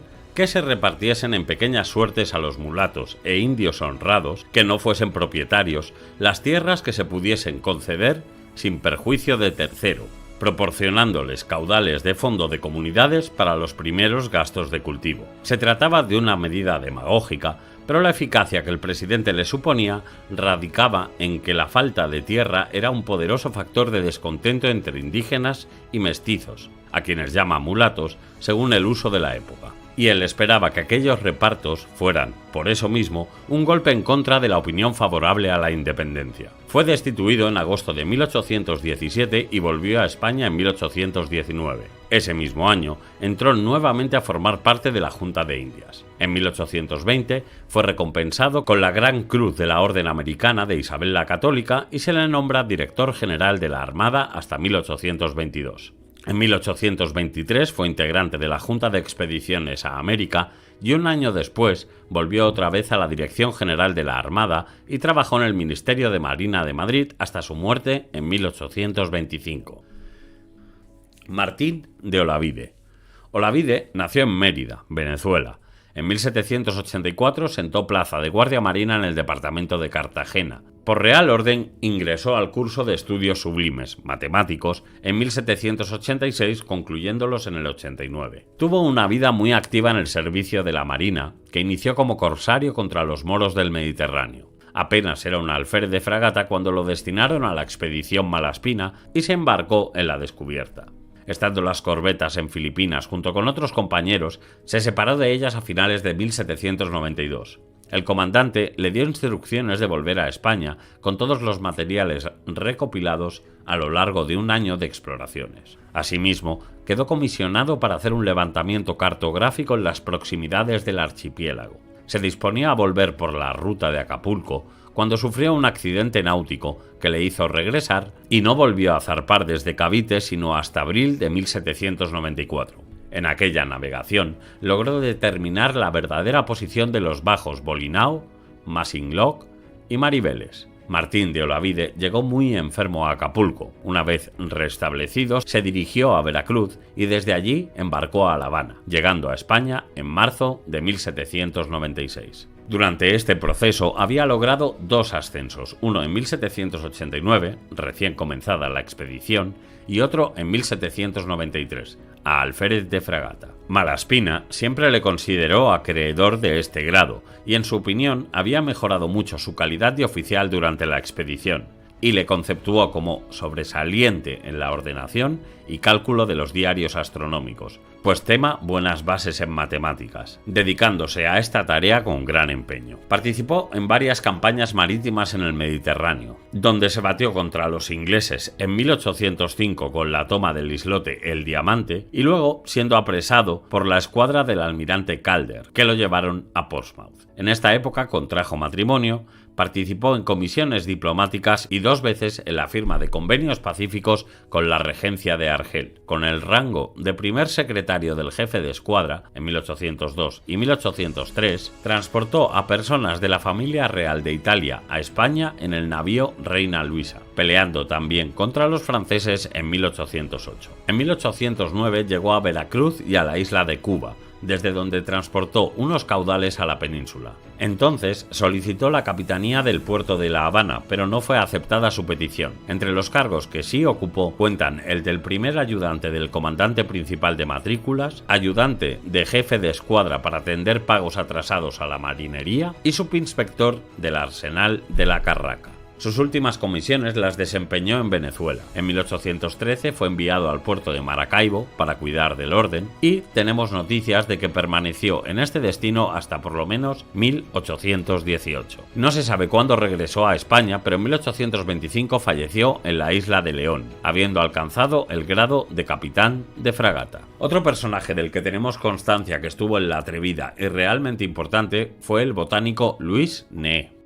Nació en Le Perret en Yvelines, cerca de París, seguramente entre el 30 de julio y el 21 de septiembre de 1734. Aunque nada se sabe de su formación, no debió de tener más estudios que los básicos, y debe ser cierto, como él mismo manifiesta, que desde joven tuvo afición a la botánica. Hacia 1773 aparece como colector de plantas para la botánica del monasterio de Santa María de la Espina, en Valladolid, regentada por el padre Matías Villares. Allí permaneció hasta 1777. El 15 de mayo de 1780 fue empleado como practicante de farmacia por Luis Blet y Gacel, boticario mayor del ejército de campo de Gibraltar, para la creación de un jardín de plantas medicinales en el Hospital Viejo de la ciudad de Algeciras. Recorrió y herborizó en los años 1780 y 1782 los alrededores de Algeciras hasta la serranía de Ronda y la Sierra Bermeja de Estepona. Volvió a Madrid en octubre de 1783. Esta vez estaba pidiendo trabajo, al parecer sin éxito, y por fin lo encontró en el verano de 1784 a las órdenes de Mauricio de Echandi Montalvo, que había sido nombrado protomédico de Navarra el 22 de junio de 1780. Tras una estancia en tierras navarras, volvió a Madrid hacia fin del verano de 1786 y no tuvo trabajo conocido hasta mayo del 87. Allí estuvo hasta que Antonio Pineda y Ramírez, encargado de buscar otro naturalista para el viaje científico y político alrededor del mundo de Malaspina, le nombró por decreto real para el encargo de la botánica el 4 de febrero de 1789. El 5 de junio partió de Madrid y el 30 de julio zarpó de Cádiz en la corbeta Atrevida. Su compañero y jefe, Antonio Pineda, viajó en la descubierta que comandaba Malaspina. El otro naturalista, Tadeo Janke, se incorporaría a la expedición mucho más tarde, en Santiago de Chile. Tras la muerte de Pineda en Badoc, isla de Luzón en Filipinas, y la ausencia de Janke, que había desembarcado en Callao, Né quedó en la península como el único de los naturalistas de la expedición marítima que regresaron a España. Reunió y ordenó en su casa del Humilladero número 2 el copioso herbario colectado. De unos 12.000 especímenes distintos, los dibujos botánicos, de los que quedan hoy 264, y se le encomendó escribir una historia general de las plantas, donde supuestamente se publicarían los resultados botánicos de la expedición. Así continuaron las cosas hasta que en 1801, tras las gestiones de Cabanilles, recién nombrado director del Real Jardín Botánico, se aprobó que Né depositase las mencionadas colecciones de plantas y dibujos en dicho jardín. El estudio del herbario de Né tuvo mucha importancia en la obra de Cabanilles y de su discípulo Mariano de la Gasca Segura, pero su importancia se acrecentó tras el temprano intercambio de los duplicados con otros herbarios o colectores botánicos y su consiguiente dispersión, lo cual es causa de que el nombre de Né sea citado con muchísima frecuencia en las publicaciones botánicas. Seguramente los últimos años de su vida fueron los más felices, pues tenía un sueldo asegurado, publicó 5 artículos, continuó herborizando y colectando semillas por los alrededores de Madrid y se carteó con los botánicos europeos, siendo ampliamente elogiado. Finalmente fallecería en 1807 a los 73 años de edad. Dionisio Alcalá Galiano, quien, junto con Bauzá, quizás sean las personalidades más relevantes, con el devenir de los años, de las que se embarcaron en la expedición científica de Malaspina. Embarcó en la fragata Júpiter en 1776 y al año siguiente tomó parte en la expedición que contra los portugueses llevó a cabo una escuadra al mando del marqués de Casatilly, con un cuerpo de desembarco a las órdenes del general Pedro de Ceballos, que tuvo por resultado la toma de la isla Santa Catarina en la costa del Brasil. Pasó después a Montevideo y participó en el bloqueo y rendición de la colonia del Sacramento, ocupada por los portugueses, como oficial de órdenes de Gabriel de Guerra, comandante del Río de la Plata. En 1778 ascendió a alférez de fragata. De nuevo en Montevideo y declarada la guerra a Gran Bretaña, se dedicó al corso apresando una fragata mercante enemiga. Regresó a Cádiz a bordo de la fragata Santa Bárbara. Durante todos estos años, su afición a las ciencias le llevó a ampliar sus conocimientos haciendo los estudios que por aquellos años se llamaban sublimes, mayores y astronómicos. Otra de las expediciones hidrográficas en que tomó parte Galiano fue la que tuvo por objeto determinar la verdadera posición de las Islas Terceras, situadas algo a la ligera por el oficial de la Marina francesa Fleurier. La corte de Lisboa dio toda clase de facilidades, ya que se trataba de cosa de mucho interés para la navegación. La corrección de la Carta de las Azores se dispuso la efectuasen la fragata Santa Perpetua y los bergantines Vivo y Natalia, mandado este último por Alcalá Galiano. Nuevamente, Galiano se mete de lleno en una expedición científica, esta vez en la que los ocupa llevada a cabo por Alejandro Malaspina con las corbetas Descubierta y Atrevida. Esta expedición, siguiendo la estela de James Cook y Jean-François de la Pérouse, se efectuaba no solo con fines hidrográficos y astronómicos, sino también para estudio de la botánica y de las ciencias naturales en general, a cuyo efecto embarcaron naturalistas y dibujantes. Otro importante objeto de la expedición era conocer la verdad del estado de los territorios españoles de ultramar y sus necesidades políticas, económicas y militares. Galiano trabajó en la expedición con su ahínco acostumbrado y publicó al final una interesante memoria con el resultado de sus observaciones astronómicas y cálculos. Tras doblar el Cabo de Hornos, en compañía de Malaspina, recalaron juntos en Acapulco, donde recibieron la orden de efectuar una detallada exploración para comprobar o desechar la idea de existencia de un paso del noroeste. A tal efecto se propuso que los capitanes de fragata Dionisio Alcalá Galiano y Cayetano Valdés dejasen la expedición de Malaspina, tomasen el mando de las goletas Sutil y Mexicana y llevasen a cabo un prolijo reconocimiento del estrecho de Juan de Fuca. Ambos barcos eran de muy poco calado, a propósito para ello para navegar por canales de poco fondo. La Sutil, aparejada de bergantín, y la Mexicana de goleta, ambas bien pertrechadas de instrumentos astronómicos, antiescorbúticos y de objetos de rescate para regalar y cambiar con los indios, tomaron la misión. Como segundos de esta expedición iban los tenientes de navío Bernacchi y Salamanca. Galiano, como oficial más antiguo, mandaba la expedición. Visitaron primero el puerto de Nootka, donde había un puesto y varios buques españoles. Por observaciones astronómicas obtuvieron la longitud de Nootka para referir a ella todas las demás por medio de los cronómetros, y procedieron a efectuar los reconocimientos ordenados, luchando con las rápidas corrientes y los fuertes vientos. Antes de retornar a Nueva España, trabó conocimiento y cortés amistad con el célebre explorador George Vancouver. Con él, los españoles cambiaron información sobre los descubrimientos realizados por los de uno y otra nación, y una vez reconocidas todas las calas con los buques o con los botes, y no hallada salida alguna, se dieron terminadas estas exploraciones, demostrándose el carácter apócrifo del viaje que confirmaba al estrecho de Fuca como canal de unión entre los dos océanos. Se considera a Galiano como inventor del procedimiento de hallar la latitud por observación de altura polar, de un astro a cualquier distancia del meridiano, aunque Mendoza en la edición de sus tablas se atribuya la paternidad del procedimiento en 1809. Quizá fuese también inventor por su lado, pero lo cierto es que queda demostrado en la memoria de sus observaciones de longitud y latitud de 1796 que Alcalá Galiano se le adelantó. La fama adquirida por sus trabajos le hizo ser designado para levantar el nuevo mapa topográfico de España una vez firmada la Paz de Basilea. Cuando todos los preparativos estaban ultimados, la desgracia en que cayó el recién retornado Malaspina arrastró a los que eran sus amigos, incluso los no complicados en la conspiración contra Godoy, llevándole a prisión y al destierro. Galiano fue destinado al departamento de Cádiz, en cuyo puerto le fue conferido el mando del navío Vencedor. En 1789 es comandante del navío San Fulgencio, y con él fuerza el bloqueo de Cádiz que mantenían los ingleses, realizando un viaje a América en busca de caudales de que estaban tan necesitada la hacienda española. El buen éxito de esta expedición hizo que se pensase en repetirla, y para ello pasó al Alcalá Galiano a Ferrol y, sin ver a los suyos, se dispuso a volver a América en el navío San Pedro de Alcántara, cuyo mando había tomado.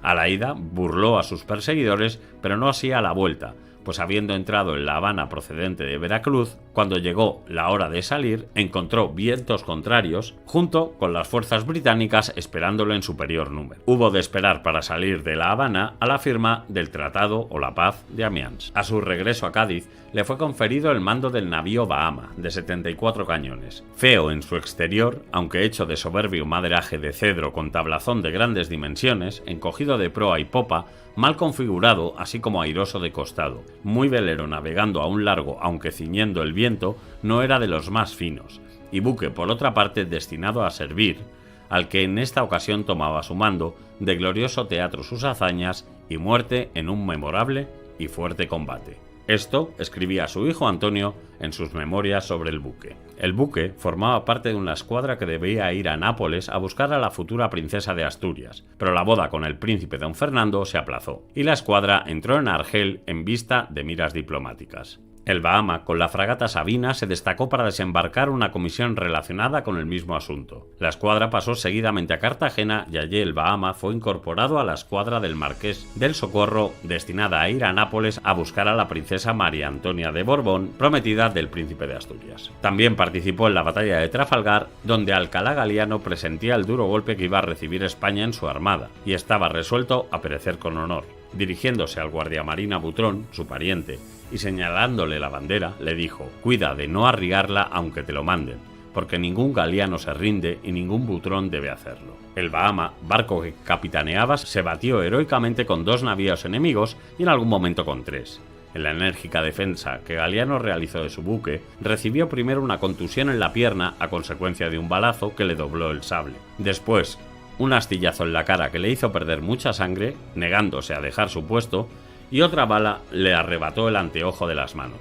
Por último, un proyectil de cañón de mediano calibre le destrozó la cabeza. Desarbolado el buque y todo cubierto de cadáveres, el teniente de navío en que recayó el mando, juzgando toda resistencia inútil, ordenó arriar la bandera. Cosa que no tuvo que hacer el guardiamarina Butrón porque ya había sido herido gravemente. Juan Gutiérrez de la Concha. Era un oficial de marina formado en la Academia de Guardiamarinas de Cádiz que llegó a Buenos Aires poco antes de 1790. Experto en cartografía y astronomía, participó en la expedición de Malaspina, explorando exhaustivamente la zona entre los ríos Negro y Deseado. Fue asignado al apostadero naval de Carmen de Patagones y luego al de Montevideo. En diciembre de 1805 fue nombrado gobernador de la Intendencia de Córdoba del Tucumán, pero no alcanzó a asumir el cargo por entonces. Por orden del gobernador Pascual Ruiz Huidobro, en 1806 acompañó a Santiago de Liniers en la campaña contra las invasiones inglesas con el rango de capitán de navío. Fue el comandante del batallón de arribeños y más tarde reorganizó la Marina de Guerra en el Virreinato. En septiembre de 1807, el virrey Liniers le ordenó ocupar el cargo de gobernador de Córdoba, para el que había sido nombrado, lo que hizo a partir del 28 de diciembre de ese año, ya con el rango de brigadier de la Real Armada. Se vio envuelto en discusiones con el partido del deán Gregorio Funes. Organizó un batallón de milicias locales que puso al mando del futuro caudillo José Javier Díaz y también mejoró el camino y las postas hacia La Rioja, intentando la explotación del mineral de plata en Famatina. Al ser reemplazado Liniers por Baltasar Hidalgo de Cisneros, lo ayudó a instalarse en Córdoba. En 1810, al conocerse la noticia de la Revolución de Mayo, reunió una asamblea de notables en la que todos, menos Funes, aconsejaron jurar el Consejo de Regencia y desoír la invitación porteña. Se preparó para luchar y ordenó reclutar fuerzas, desconociendo la autoridad de la primera junta, pero el partido realista quedó aislado y las tropas de Díaz se negaron a seguirlo. En agosto llegó la expedición al mando de Francisco Ortiz de Ocampo y los conspiradores debieron huir hacia el norte. Con Gutiérrez de la Concha fueron capturados el obispo Rodrigo de Orellana, Santiago de Allende y el oficial real Joaquín Moreno y Rodríguez. En otro lugar fue capturado asimismo Liniers. Ocampo y su delegado político, Hipólito Vieites, decidieron desobedecer la orden de fusilarlos y los enviaron a Buenos Aires. Pero al llegar la noticia a la capital, la Junta reiteró la orden y envió al vocal José Castelli hacia el norte, siendo fusilado en el entonces extremo sudeste de la provincia de Córdoba, junto a Liniers, Allende, Rodríguez y Moreno, por orden de Castelli. Felipe Bauzá. Nacido posiblemente en la plaza del Banch de Soli, en 1785 la vida de Felipe Bauzá sufrió un cambio radical, pues fue destinado en calidad de ayudante de piloto y maestro de dibujo al proyecto del Atlas Marítimo de España, puesto bajo el mando de Vicente Tofiño. Se trató de uno de los grandes retos científicos del momento. Años después, Bauzá señaló con orgullo que los trabajos del Atlas Marítimo le habían habilitado en todas las operaciones de la geografía matemática, que desde entonces me fueron familiares. Como no podía ser de otro modo, la convivencia laboral y personal en aquellos importantes trabajos determinó el futuro de su carrera. Así, fue el propio Alejandro Malaspina quien reclamó al ministro de Marina, Antonio Valdés, que Bauzá participara en la expedición de circunnavegación cuyo mando se había encomendado en calidad de director de cartas y planos de la descubierta. De este modo, a la responsabilidad experimentada en el delineamiento y grabado de cartas sumó la que concernía al levantamiento sobre el terreno, geodesia y astronomía náutica. En la expedición, Bauzá vivió uno de los periodos más felices de su vida, pues no solo amplió hasta el infinito sus horizontes personales y profesionales, sino que tuvo posibilidad de conocer por experiencia propia la variedad del mundo y los amplios dominios de la monarquía española. Ascendido en 1789 a alférez de fragata, embarcó en la Descubierta, que partió de Cádiz. Tras el fin de la expedición, Bauzá tuvo un breve destino de armas, pues fue enviado en 1796 al departamento de Cádiz. Al año siguiente, con el nombramiento de José Espinosa Tello como director del recién fundado Depósito Hidrográfico, fue incorporado como segundo director a esta institución. Colaborador destacado y hombre de confianza de Tello, este no dudó en señalar Bauzá es el alma del depósito, porque hace el trabajo de tres con sumo interés y empeño, ya construyendo y dibujando las cartas, ya trasladándose sobre el cobre y guiando a los profesores para grabarlas. La pujanza de esta institución, instalada desde 1804 en una casa situada en el número 56 de la calle Alcalá, se refleja en la publicación incesante de cartas y derroteros y en su gran prestigio internacional. Bauzá continuó acumulando recompensas y honores, y en 1806 formó parte de la comisión que informó sobre el Real Instituto Pestalozziano, dedicado a un innovador método pedagógico, y en 1807 fue nombrado supernumerario de la Real Academia de la Historia. Su destino, como el de todos, se vio profundamente alterado con la invasión napoleónica en 1808. El 10 de octubre, la Junta Central Suprema le encargó un mapa de los Pirineos y la frontera con Francia, pero permaneció trabajando en el depósito madrileño. Al año siguiente, gracias a un plan coordinado entre los marineros que tuvo el apoyo de José Mazarredo, ministro de Marina, Espinosa Tello salvó de las incautaciones y la brutal avaricia de los oficiales franceses a los fondos de la institución. Para 1810, Bauzá pidió licencia para tomar las aguas en Sacedón, pero se dirigió a Cádiz, donde organizó en la llamada Casa de la Camorra un depósito hidrográfico paralelo, esta vez al servicio de las armas españolas. En la capital gaditana no solo asumió los principios liberales de manera irrenunciable, sino que formó parte de la Junta de Censura por orden de la Regencia y asistió a los oficiales británicos radicados en la isla de León para la fortificación de la ciudad. En 1812, tras Arapiles, se trasladó a Madrid para recoger materiales cartográficos que luego llevó a Cádiz. De regreso nuevamente a Madrid, sirvió como director del depósito hidrográfico tras el fallecimiento de Espinosa Tello. En esta época, Bauzá protegió a la institución de toda injerencia absolutista y con la llegada del trienio liberal, Agustín Argüelles, responsable de gobernación, le confió el proyecto de división provincial abandonado en 1814. Tras meses de duro trabajo, no solo puso a disposición de las Cortes sus materiales cartográficos, sino que renunció a su sueldo al considerar que las producciones de las ciencias, por lo general, son hijas del amor propio de los sujetos que se dedican a ella, y nunca de premios pecuniarios. Acogido el plan Bauzá de división provincial en 52 provincias, la reacción absolutista dio muerte a ese sistema, y la invasión de 1823 de los 100.000 hijos de San Luis terminaría con un Bauzá perseguido. Condenado a muerte, tuvo que dirigirse de nuevo a Cádiz, abandonando la patria, seducida por los ministros del altar y por la más negra perfidia de los potentados de Europa, como diría.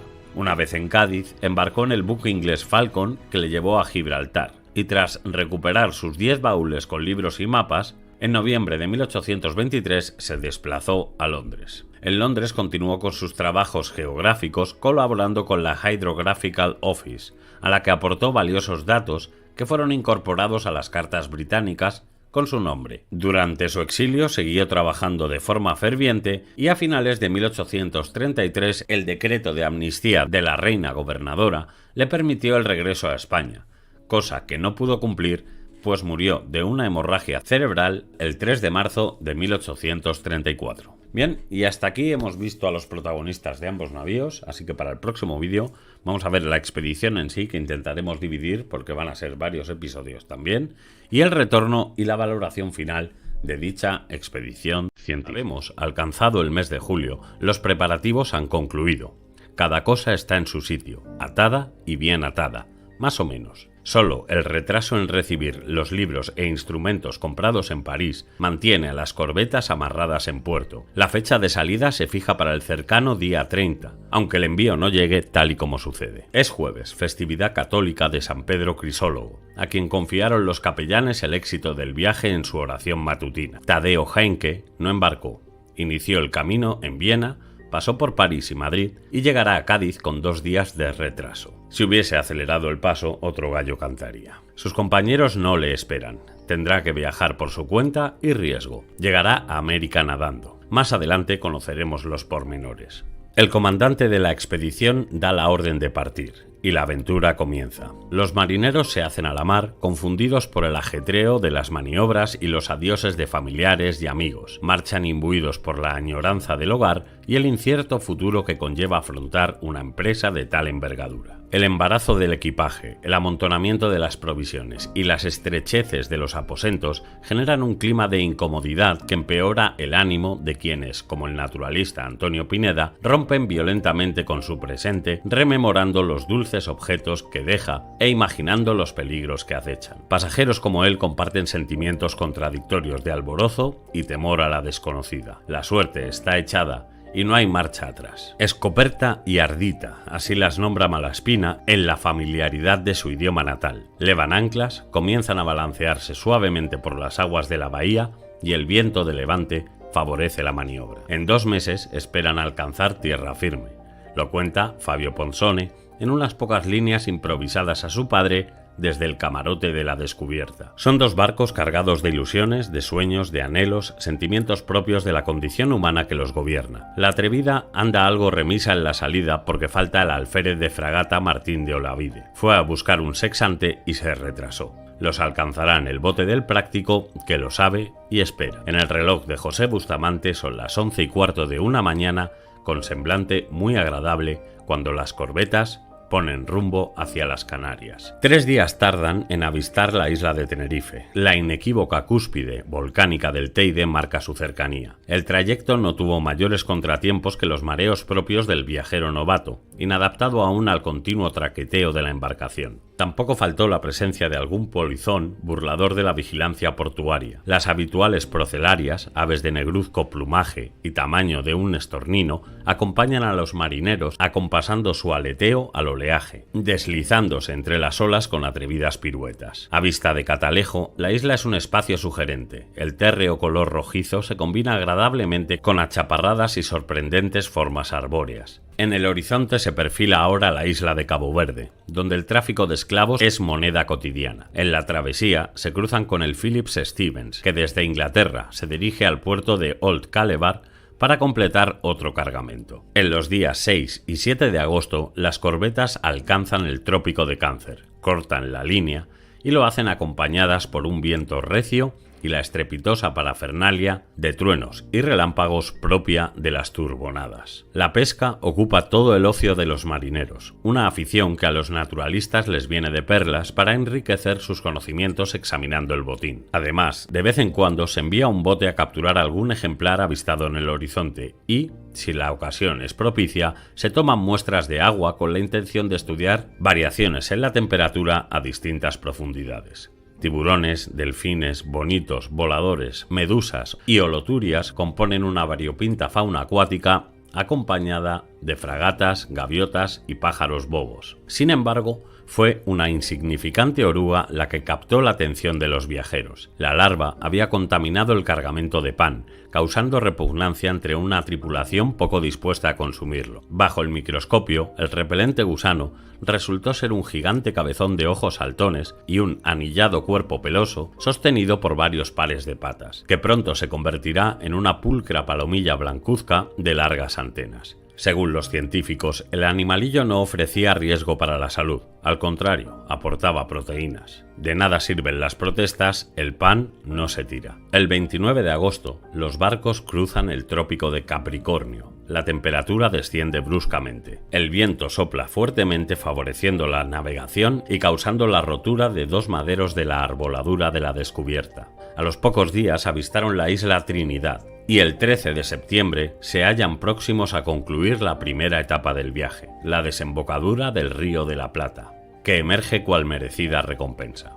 En las inmediaciones del estuario, el agua cambia de tonalidad, permitiendo al marinero avezado reconocer fácilmente la posición. Una densa niebla envuelve a las corbetas hasta el punto de verse obligadas a comunicarse mediante cañonazos. Atracan finalmente el 20 de septiembre a las 3:30 de la tarde. Han transcurrido 52 días de navegación. Montevideo. Refundada en el año 1725 por los españoles, Montevideo es una destacada plaza militar y el principal puerto del estuario, uno de los más importantes del territorio del Río de la Plata, con cuya capital, Buenos Aires, la ciudad compite abiertamente. Vigilante, situada en un paraje elevado, la ciudadela domina el contorno. Abajo, la población despliega sus tentáculos bañada por el mar, circundada por una muralla de 8 baluartes. Muros viejos, mal conservados, maltratados por el continuo golpeteo del agua en su ir y venir, incompatibles con la sensación de seguridad que deben transmitir. Montevideo es un punto estratégico en la comunicación con América. En consecuencia, un amplio contingente militar se ocupa de la defensa portuaria, un destacamento de dragones,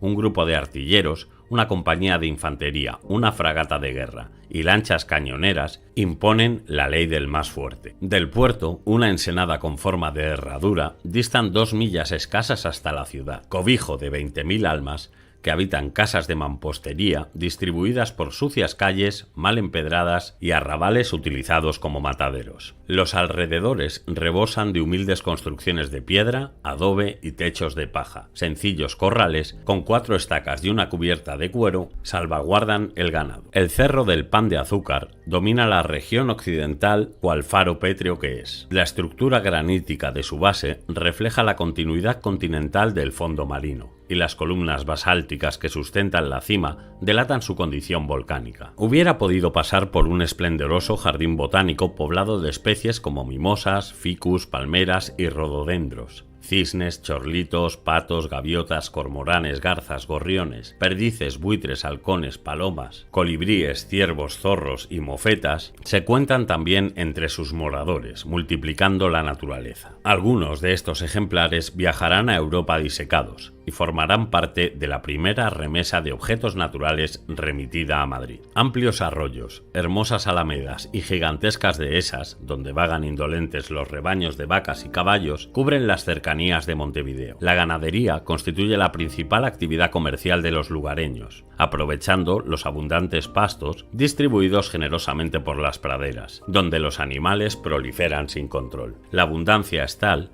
que el caballo resulta un medio de transporte generalizado, tanto que ni pobres ni esclavos viajan a pie. Incluso se pide limosna a la grupa de espléndidos corceles, componiendo una imagen surrealista y grotesca para los viajeros. La estrella rutilante de esta pampa es el gaucho, altivos jinetes de vida errante erguidos sobre ágiles y resistentes monturas, que viven una existencia nómada e independiente al albur de la naturaleza. Un caballo, un lazo, un pellón, boleadoras, el poncho, un cuchillo envainado sobre la cintura, botas de cuero, camisa de crea y chamarra, un sombrero ancho de cuero en invierno y pajilla en verano componen la melancólica figura de este pseudo centauro pampero, símbolo de una libertad asimilada como filosofía de vida. Montevideo es la primera tierra americana que pisa Fabio. La experiencia no le hace gracia. Añora lo que dejó atrás, modos y maneras de ser y pensar diferentes a las costumbres que usan por estos pagos, formas alejadas del refinamiento que conoce, impropias del hombre sensible que representa. Ya se acostumbrará. Va disgustado porque le tocó formar parte de la guarnición que custodia las corbetas, mientras el resto de oficiales exploran el territorio, trazan planos, miran al cielo y ponen en hora los relojes. El viaje es largo y pronto tendrá su oportunidad. Si le hacemos caso, educación e instrucción son aspectos absolutamente relajados en esta sociedad de moral disipada, caracterizada por una inacción próxima a la indolencia. Su opinión conviene con el juicio del maestro Pineda, para quienes los lugareños gustan del placer de una vida floja y licenciosa, convertida en felicidad adictiva y contraproducente. Buenos Aires es el otro núcleo urbano de referencia dentro del territorio. Hacia allí se dirige la comitiva expedicionaria. Una pequeña villa nombrada Maldonado es la primera escala. Dista escasamente media legua del mar y su puerto, junto con el de Montevideo, son los únicos amarraderos accesibles a las grandes embarcaciones. El pueblo lo componen sencillas casas distribuidas por una amplia llanura, donde el verde de los pastos compite en luminosidad y la acuosa transparencia de los humedales. Paredes de adobe y techos de paja forman calles rectilíneas combinadas con frondosos frutales, delimitando un entorno sumamente agradable. En lontananza, el Cerro del Pan de Azúcar perfila su cumbre, proyectándose sobre la zona. Frecuentes y minúsculas poblaciones adornan sucesivamente el camino hasta la capital. Destaca la del Rosario por ser la ubicación de la Caballada Real, dedicada al servicio de postas. Río arriba se localiza la colonia de Sacramento. El poblado dista apenas 10 leguas de la capital, a donde se llega también navegando cómodamente instalados en una sumaca. Bosques de melocotoneros silvestres circundan la colonia, contraponiendo su belleza al yermo panorama del territorio, asolado por las disputas entre españoles e indígenas. La ciudad bonaerense aparece rodeada por hermosas campiñas y fértiles huertas, ocupando una extensa llanura costeada por el río. Sus anchas y polvorientas calles, que durante la época de lluvias forman inmensos lodazales, mantienen un aspecto porquerizo, de vertedero. Igual ocurre con los arrabales, habitual almacén de los putrefactos desechos piscícolas. Es una ciudad insalubre, de pestilencia sofocante. Menos mal que existen los vientos pamperos, pensará el viajero. Aire limpio, procedente de los Andes, que barre los malos olores y también las embarcaciones amarradas en la ribera. Tal es su violencia. El sábado 31 de octubre, el grupo regresa a Montevideo. El viaje debe continuar. Antes de partir, los comandantes quieren homenajear a las autoridades por la ayuda recibida. Nada mejor que organizar una fiesta de despedida. Esa noche hubo cena, bebidas y baile hasta bien avanzada la madrugada. Su recuerdo perdurará por su buen hacer durante la campaña. La tripulación es recompensada con una paga extra y 3 días de permiso. Muere el padre, Carlos III, y le sucede el hijo. Es la esencia de la monarquía. A rey muerto, rey puesto. Algunos marineros desertaron, buscan fama y fortuna y no será fácil reemplazarlos. De momento, Malaspina goza de la dicha inherente a las cosas bien hechas. Se lo confiesa a Gerardo Rangoni. En poco más de un mes elaboraron la Carta General del Río de la Plata, trazaron los planos de Buenos Aires, Maldonado, Montevideo y Sacramento y obtuvieron prolijas noticias de los habitantes y sus recursos. Los naturalistas se aplicaron capturando peces, aves, cuadrúpedos e insectos. Un espléndido herbario y una amplia colección mineralógica completan su tesoro. Los objetos han sido convenientemente tratados, empaquetados y embarcados en el correo Princesa rumbo a Cádiz. Su destino, el madrileño Gabinete de Historia Natural. Los astrónomos trabajaron a destajo, observaron el giro de las estrellas, estudiaron los movimientos de Júpiter y sus satélites, contemplaron el paso de Mercurio frente al Sol y admiraron la Luna en su eclipse. Tampoco les faltó la salud a los marineros. Son robustos, pero no olvidemos que beben vino de Sanlúcar y comen chucrut elaborado según la receta antiescorbútica del capitán Cook, col cruda y condimentada con sal, granos de enebro y anís. La mezcla se deja fermentar y obtenemos un plato suculento. Por si fuera poca la felicidad, los relojes, auténtico dolor de cabeza para los navegantes a la hora de determinar la posición del barco y no terminar en la Cochinchina cuando se quiere ir a Madagascar, van como la seda. Manteniendo un movimiento sumamente uniforme, no será siempre así. Son de las mejores marcas, se cuidan con primor y llevan funcionando poco tiempo. Es normal, por lo tanto, que lo hagan correctamente. El 12 de noviembre, las corbetas no consiguen hacerse a la mar. Lo impide el viento contrario. 3 días tardaron los barcos en dar vela. Durante la demora hubo nuevas deserciones. Las tripulaciones se complementan mediante reclutamiento forzoso, mayormente de vagabundos ignorantes de su suerte. Son las 6 de la mañana del domingo 15, el cielo está nublado y un viento bonacible sopla del noroeste. La descubierta inicia la marcha, seguida por el bergantín Carmen, que ayudará en las tareas geodésicas hasta donde alcance. La atrevida se demora algo en suspender el ancla, pero cuando lo hace, inicia una navegación firme. El Cabo de Hornos. Los barcos enfilan el peligroso litoral patagónico. El plan es trazar una ruta marítima fácil y segura doblando el Cabo de Hornos. Estos dominios tienen especial interés para la monarquía, que libra una sigilosa pugna con Inglaterra por controlar la zona. Su riqueza pesquera y la estratégica posición geográfica justifican la disputa. Desde la salida, el viento ayuda poco. La navegación resulta lenta, prosiguiendo a mar abierto durante algunos días. Y, hasta alcanzar la desembocadura del Río Negro, no se recupera la derrota costera. Puerto Deseado es la próxima parada. El nombre le viene de lejos. En 1586 recaló en esta costa el corsario inglés Thomas Cavendish, más conocido como Navigator, que bautizó el paraje con el nombre de su velero, The Sire. Después se castellanizó. Un obelisco rectangular indica la entrada. No hay error posible. Es una ría de aproximadamente 8 leguas de largo, con numerosas islas y frecuentes bajos, depósitos de arena y piedra, que disminuyen abruptamente la profundidad. Templanza, navegar despacio y echar la sonda constantemente es regla de manual en estos casos. Aunque esta vez la bajamar pone al descubierto el peligroso fondo, reduciendo el riesgo. Anochece el día 3 cuando las corbetas amarran. La escala será breve, pero convenientemente aprovechada. Renovaron la aguada,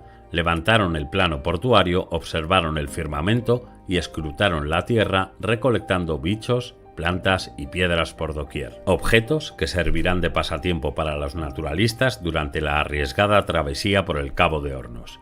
Hasta Fabio estuvo de caza. Mató un guanaco de más de 2 quintales de peso. Tuvieron la fortuna de hallar a los célebres patagones.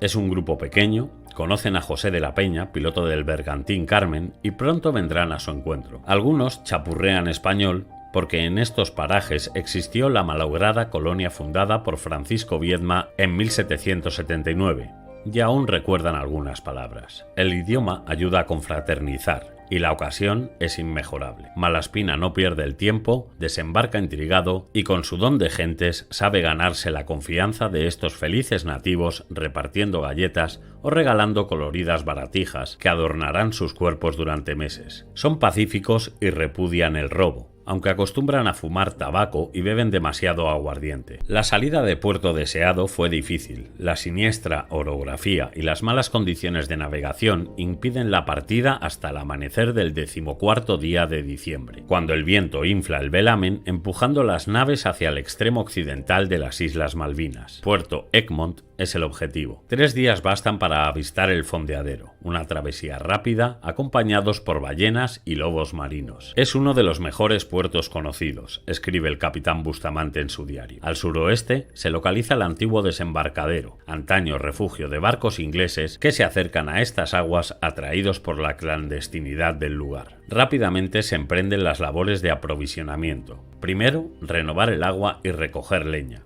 Luego, instalar el observatorio y contemplar el cielo austral. Entretanto, los naturalistas inspeccionan la playa con magníficos resultados. Estas aguas son excelentes criaderos de mejillones, lapas y caracoles que alimentan a un número considerable de patos, gansos y somormujos. Faltan pocas jornadas para partir y los tripulantes disfrutan de un día de asueto. Aprovechan para lavar la ropa y descansar al calor de las hogueras. Son solo rescoldos, pero cuidado con el viento, capaz de avivar el ascua más insignificante y convertirla en fuego devastador. Imprudencia, desidia y torpeza se confabulan para que el incendio se propague velozmente. En poco tiempo, una gigantesca columna de humo oculta el horizonte. Los astrónomos se desesperan, temiendo que la humareda les impida observar el eclipse de Acuario previsto para la noche. Al anochecer, las llamas están controladas. Por si acaso, un retén permanece en alerta. Al menos, vigilarán durante el tiempo que los oficiales necesiten para mirar por el telescopio. El 24 de diciembre, el viento que retiene las corbetas amaina. Esta puede ser la oportunidad de abandonar el puerto. La Descubierta y la Atrevida inician precipitadamente las maniobras. Avanzan cautelosamente hasta la punta septentrional del Estrecho de Magallanes, también conocida como el Cabo de las Vírgenes, curioso nombre para un recóndito paraje albergue de pingüinos. La explicación es sencilla. Buscando el canal que hoy lleva su nombre, aquí llegó Fernando el 21 de octubre de 1520, festividad de Santa Úrsula y las 11.000 vírgenes mártires. Por eso, el extravagante bautismo. Cuenta la leyenda que en los días de tormenta, entrecortadas por el rumor de la lluvia y el viento, se oyen las voces de los aguerridos marinos jaleando su esfuerzo a través del paso. Pero los viajeros no oyeron nada. Mejor. Por estos desangelados parajes no convienen los rumores de ultratumba. La Costa del Fuego se muestra alta y nevada, ocultando valles y llanuras coloreadas por una vegetación multicolor elevada sobre una capa de nieve que anuncia el ocaso estival. Alcanzarán los 52 grados de latitud y en esa región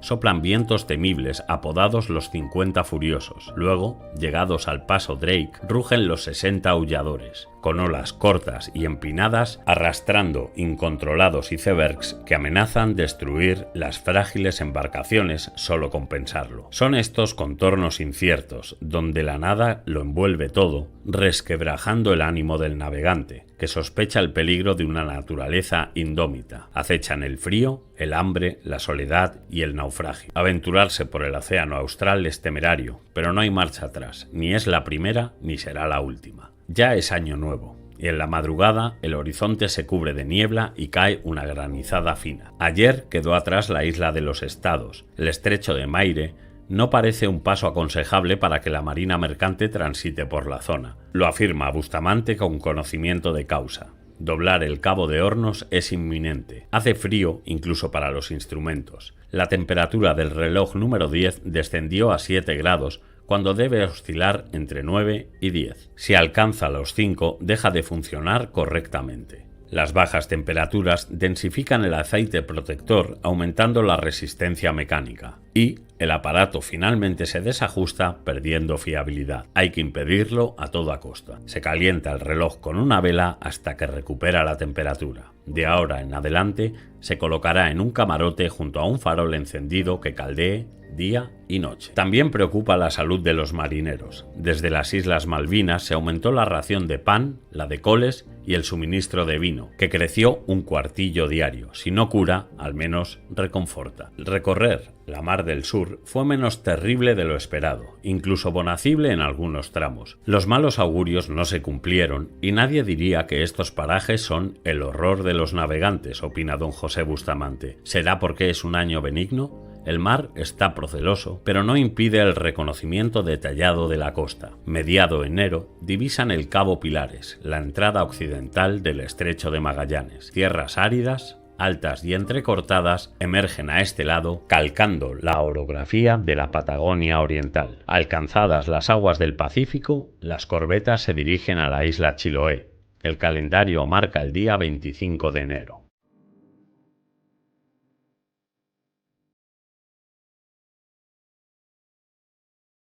Nuestro equipo de científicos y marineros habían doblado el Cabo de Hornos y se dirigían hacia el archipiélago de Chiloé, situado en la zona austral de la costa chilena. El puerto de San Carlos se intuye próximo. Tal vez es solo el deseo de unos hombres urgidos por pisar tierra firme. Fondearon la mañana del 5 de febrero. Poco tarda Malaspina en saludar al gobernador de la isla. Por su intermedio, obtuvieron una estupenda casita, ciertamente muy apropiada para establecer el observatorio. Rápidamente se desembarcan los instrumentos, y en menos se levanta la tienda que protegerá el péndulo. Guardianes del lugar quedan un pilotín y un soldado. Los viajeros llamaron la atención de los indios Wilches, que se acercan en sus piraguas. Habitan la provincia de Osorno y recientemente firmaron la paz. 40 guerreros forman esta comitiva y ya en tierra los nativos se dirigen hacia la residencia del gobernador, guiados por el atronador sonido de las trompetas. Les manda el cacique Catihuala, que no tuvo reparo en dejarse retratar, un gesto que le inmortalizó. El dibujo es un regalo para el rey Carlos como muestra de amistad. Es la primera vez que los Wilches se cruzan en el camino de la expedición, y no será la última. Más adelante volverán a verse las caras en la intimidad de la descubierta, porque Malaspina quiere conocer sus costumbres, su carácter, su forma de vida. Son tímidos, supersticiosos, idólatras, vengativos, robustos y bien formados. Hombres perezosos que dejan el trabajo a las mujeres, ocupadas en el campo y los telares. Ambos sexos son diestros en el consumo de tabaco. Pagan impuestos desde los 18 hasta los 50 años. Un tributo de 5 pesos anuales que abonan en especie. Ponchos primorosamente tejidos, tablas de aromática madera de alerce y muchos jamones engrosan anualmente las arcas del gobernador, que rinde cuentas al rey de España. La estancia en Chiloé fue corta y las deserciones numerosas. Los hombres llevan meses a bordo y muchos no quieren seguir navegando. Algunos embarcaron a la fuerza, lo sabemos. Otros vinieron a América para quedarse y lo intentan. Los comandantes anuncian severos castigos para los desertores, aunque el temor a las represalias se derrite como nieve bajo el sol ante la esperanza de una vida cómoda y sin fatigas. El soldado que vigilaba el barracón de los herreros huyó. Aún nadie se ha percatado de su ausencia. Se marchó robando un ternero de la mejor planta. Confiado, el infeliz se refugia en una una choza cercana. Le ven y dan el chivatazo. Poco tardan en prenderlo. Francisco Viana se ocupa del caso y escuchará lo que tenga que decir, si es que hay algo que contar. Le perdió su codicia.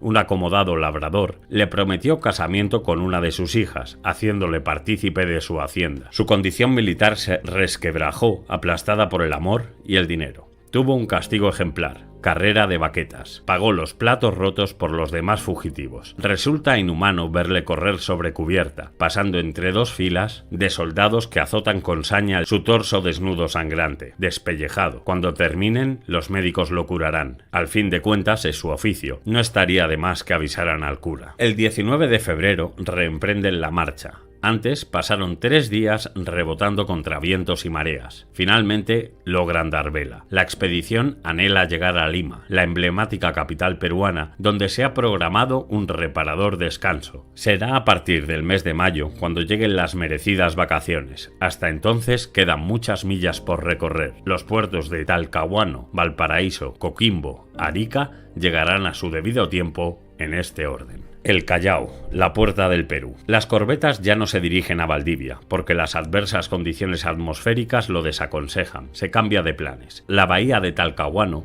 parece el sustituto adecuado en territorio chileno. Fondearon el día 24. La generosidad del gobernador se hizo notar. Al instante llegaron toda clase de refrescos de la mejor calidad, explica Bustamante. Sospechamos que sirvieron para festejar las buenas noticias recibidas de Madrid. Ascensos para casi todos.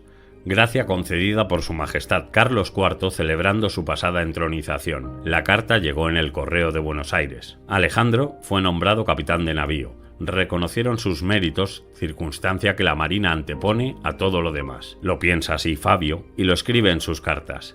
Tienes razón, aunque guía a su mano un corazón colmado de gratitud. También remitió Valdés las órdenes oportunas para que esos peregrinos del mar transiten sin inconvenientes por los confines del reino. Cerca del puerto, dominando el inmediato Valle de la Mocha, se ubica la ciudad de Concepción. Sí, se denomina así por la Inmaculada Concepción. Fue Pedro Valdivia quien tuvo esta ocurrencia, en el año de 1552. El emplazamiento, no obstante, es reciente, porque cambiaron su ubicación tras sufrir un devastador terremoto en 1751, con maremoto incluido. En estos momentos, la población se recupera de una mortífera epidemia de viruela. Cerca de 2.500 almas se marcharon al otro mundo. Las labores hidrográficas y geodésicas que los condujeron a la bahía se completaron convenientemente. Es hora de partir. Resta aún mucha costa por examinar y desde Talcahuano las corbetas navegarán separadas para optimizar los recursos ganando tiempo. La Atrevida viajará directamente hacia Valparaíso, donde los astrónomos comenzarán a elaborar un plano celeste de la región meridional. La Descubierta retrasará su salida esperando un cargamento de vino, un sustento necesario, y los de esta tierra tienen merecida fama. Son las 3 de la madrugada del 2 de marzo cuando la Atrevida leva anclas. La navegación fue dificultosa, con neblinas y mar gruesa que los obligan a fondear en más de una ocasión. 9 días duró el trayecto. A las 2 de la tarde del 17 de marzo arriba la Descubierta. Viene de explorar las islas de Juan Fernández. Tuvo una navegación franca y provechosa. En la vecina capital, Santiago de Chile, el gobernador don Ambrosio O'Higgins, que hace poco regresó de tomar los baños, espera a los comandantes. Este católico irlandés al servicio de la corona es un hombre inteligente, cabal y con peso político en ultramar. Tiene visión de futuro. Proyecta reformar el camino hacia Valparaíso, el principal puerto del país, que ahora es una vía pedregosa trazada por llanos y montes, que duplican su altura en las inmediaciones de los Andes. En sus faldas, desparramada la capital y sus calles. Los viajeros madrugaron. A las 5 de la mañana comienza la marcha. 26 leguas los separan de la capital. Faltos de descanso, los transeúntes no perdonan la siesta. Reposaron en una cómoda hacienda del Valle de la Vinilla. Tampoco viene mal que don Javier Bustamante, primo del capitán, tenga casa en el Valle del Puanguí. Aquí pernoctaron pasando una agradable velada. Pisaron Santiago mediada la siguiente jornada y se asombrarán al contemplar el puente de Calicanto, auténtico símbolo de esta ciudad, construido sobre el cauce del río Mapocho a base de cal y de cantos. El pueblo fue literal eligiendo el nombre. Es una obra de ingeniería con más de 200 metros de longitud, inaugurada en junio de 1779. La construcción tiene mérito. Las rocas se transportaron desde la vecina cantera del Cerro Blanco, utilizándose más de 200.000 huevos para elaborar la argamasa. ¿Quién lo diría? Este puente es una gigantesca tortilla de piedras. Mayúscula será la sorpresa de hallar al botánico Tadeo Henke por estos lares. Llegó tarde a Cádiz y por fin se une al grupo. Su viaje ha sido azaroso. La fortuna le fue esquiva o no. Viajó a América embarcado en el navío Nuestra Señora del Buen Suceso, pero la nave naufragó en las inmediaciones de Montevideo. Sabía nadar y fue uno de los supervivientes. Perdió sus pertenencias, pero salvó la vida. Libros y papeles desaparecieron. Bueno, alguno conservó. Lo demás, tiempo tendrá de reponerlo. Las corbetas habían abandonado el Río de la Plata 8 días antes del desastre. Mala suerte. Impertérrito ante la adversidad, en febrero emprendió el viaje hacia Santiago, recorrió la Pampa y atravesó la cordillera andina por el conocido Paso del Inca. Este hombre nació para caminar. Andar y andar es su destino. Por algo se llama Tadeo Peregrino Henke. Leyendo la correspondencia de Fabio, afirmamos que, a primera vista, parece una persona inteligente y valiosa. Desde luego no ha perdido el tiempo con tanto desplazamiento recolectando un buen manojo de plantas. Cerca de 400.000 ejemplares recogidos en unos meses. En Valparaíso las cosas van viento en pop. Se concluyó el plano portuario, se completó la aguada, se repuso el cargamento de leña y el catálogo estelar progresa adecuadamente. Las deserciones son continuas. Incluso los centinelas aprovechan la soledad del vigía para huir. Antonio Pineda regresó el 13 de abril. Fue a inspeccionar las minas de plata de San Pedro Nolasco, en la ladera occidental de la cordillera. Su impresión no es halagüeña. La corona sacará escaso beneficio de estas prospecciones. Ahora todo está dispuesto para zarpar. Restan por embarcar la tienda, el cuarto de círculo y el péndulo, que se utilizarán de madrugada. Por la mañana, una espesa niebla procedente del norte oculta el escenario. La esperanza de levar anclas desaparece. La neblina vino como se fue, sigilosa. En la tarde del día 14, las ventolinas favorables del sur los ponen rumbo a Coquimbo. El mal tiempo y el hecho de ser aquella una región muy conocida los anima a no entretenerse. Quieren ir rápidos. En la costa abundan las tierras bajas y escarpadas, con una exigua vegetación, limitada a pequeños núcleos arbustivos. La superficie toma altura en el interior, formando un conglomerado montañoso desigual. Doblaron la quebrada de Limarí y pronto avistarán Punta de Vaca. Están ya cerca del puerto de la Herradura, su destino. 4 días tardan en llegar. El desembarcadero es excelente, protegido del viento y con un delicado fondo arenoso. Como de costumbre, todo ha sido convenientemente dispuesto. Malaspina y Bustamante se dirigen a Coquimbo, donde los esperan las autoridades. La habitual recepción. El trayecto es corto, apenas 50 minutos de cómodo discurrir playero.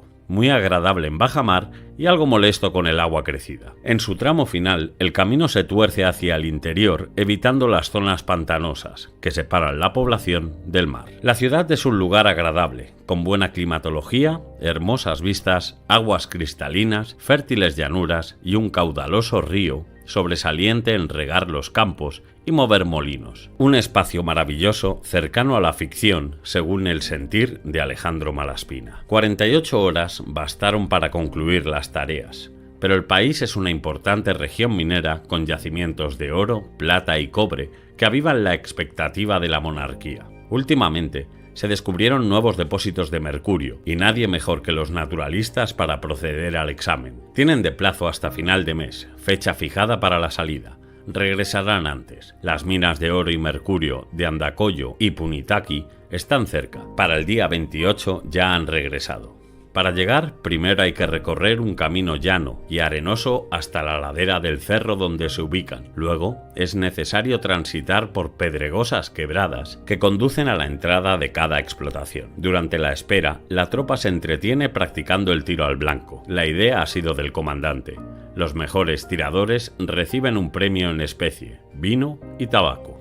También son tiempos de congoja. El día 20 falleció un grumete de la Atrevida apuñalado durante una pelea en Valparaíso. Temeroso, el muchacho había ocultado la lesión durante días y gravemente herido, una hemorragia interna debilitó su cuerpo hasta la extenuación. Los médicos poco pueden hacer sino prolongar su agonía esperando un milagro, que los hay. El aprendiz no se ha ido solo al cielo. Le acompañó un artillero de la descubierta, fulminado por un derrame cerebral. 2 pérdidas más que sumar a la retahíla de deserciones. 3 marineros han huido horas antes de la partida. La búsqueda de los fugitivos resulta infructuosa y no hay tiempo que perder. La solución más eficaz es poner precio a sus cabezas dictando orden de busca y captura. Por cada individuo restituido se pagarán 30 pesos. Las continuas fugas han puesto en peligro la gobernabilidad de las corbetas. La situación requiere medidas drásticas. Las órdenes del comandante son tajantes. Se suspende cualquier contacto con tierra hasta el arribo al puerto del Callao. Cuando sea necesario desembarcar, la lancha irá al mando de un oficial auxiliado por 2 soldados dispuestos a cuidar de los ocupantes a punta de pistola. Es la madrugada del 30 de abril, nada los retiene en Coquimbo. Las corbetas vuelven a separarse con la intención de explorar rápidamente la pequeña franja costera que los separa de El Callao. La descubierta reconocerá las islas desaventuradas, prosiguiendo luego hasta Lima. El 10 de mayo alcanza el pequeño archipiélago, situado en la franja continental del desierto de Atacama. Son apenas 4 islas, un islote y algunos pedruscos de semblante feo y escarpado. La isla mayor, llamada San Ambrosio, resulta inaccesible en todo su perímetro. El pétreo conjunto transmite una sensación de absoluto abandono. Hasta los lobos marinos, tan frecuentes en estas latitudes, repudian el lugar. Permanecer aquí es malgastar tiempo y esfuerzo, más aún cuando en el horizonte se intuye el puerto del Callao, donde atracan el 20 de mayo. Por su parte, la Atrevida corre suerte en la rada de Arica, que avistan la tarde del día 14. La ensenada es un espacio privilegiado, con bancos de peces y ballenas que circulan libremente. Con el anteojo se puede ver el volcán de Arequipa vomitando fuego. Entró en erupción y la estancia será corta, 4 días. Prohibido bajar a tierra, que ninguno lo olvide. Los únicos desplazamientos son de carácter hidrográfico y van supervisados por el propio Bustamante. Solo el botánico Né tiene permiso para ausentarse. Puede vagar libremente durante 48 horas. Hará lo que mejor sabe hacer, herborizar. Con él no hay riesgo de huida, y si no vuelve, nadie lo buscará. Casas de caña y adobe dibujan el perfil de este pueblo marinero cubierto por un aire malsano, motivo por el cual la población acomodada habita la vecina localidad de Tarma. Huyen de las fiebres tercianas. Quienes permanecen son gentes de semblante triste y mal color, cuyo único auxilio es un aguerrido y variopinto grupo de frailes mercedarios, franciscanos y hermanos de San Juan de Dios. 22 religiosos con tan escaso conocimiento sanitario que curan de milagro. La población cultiva la tierra. Trigo, maíz, aceite, pimientos, coles y algún vino son el premio a su esfuerzo. El guano, excremento de aves, es su principal riqueza, ya que el producto se emplea como fertilizante y es un lucrativo negocio. Auxiliada por los remolcadores, la madrugada del 19 de mayo la Atrevida reemprende la marcha. Al amanecer ya marcan el Morro de Arica. Seguirán sus operaciones hidrográficas hasta la punta de Nazca, donde las retomó la descubierta. En 9 días se reúnen con sus compañeros. El oficial Cayetano Valdés los recibe en el puerto. Le ha tocado turno de guardia y mañana desembarcarán. Alejandro los pondrá al corriente. Lima, ciudad de reyes. Durante meses los barcos permanecerán amarrados en el fondeadero limeño. Por un tiempo, la expedición olvidará el océano. La llegada al Perú es sinónimo de descanso. Son unas vacaciones oportunamente programadas porque el mal tiempo domina en las costas de América Central.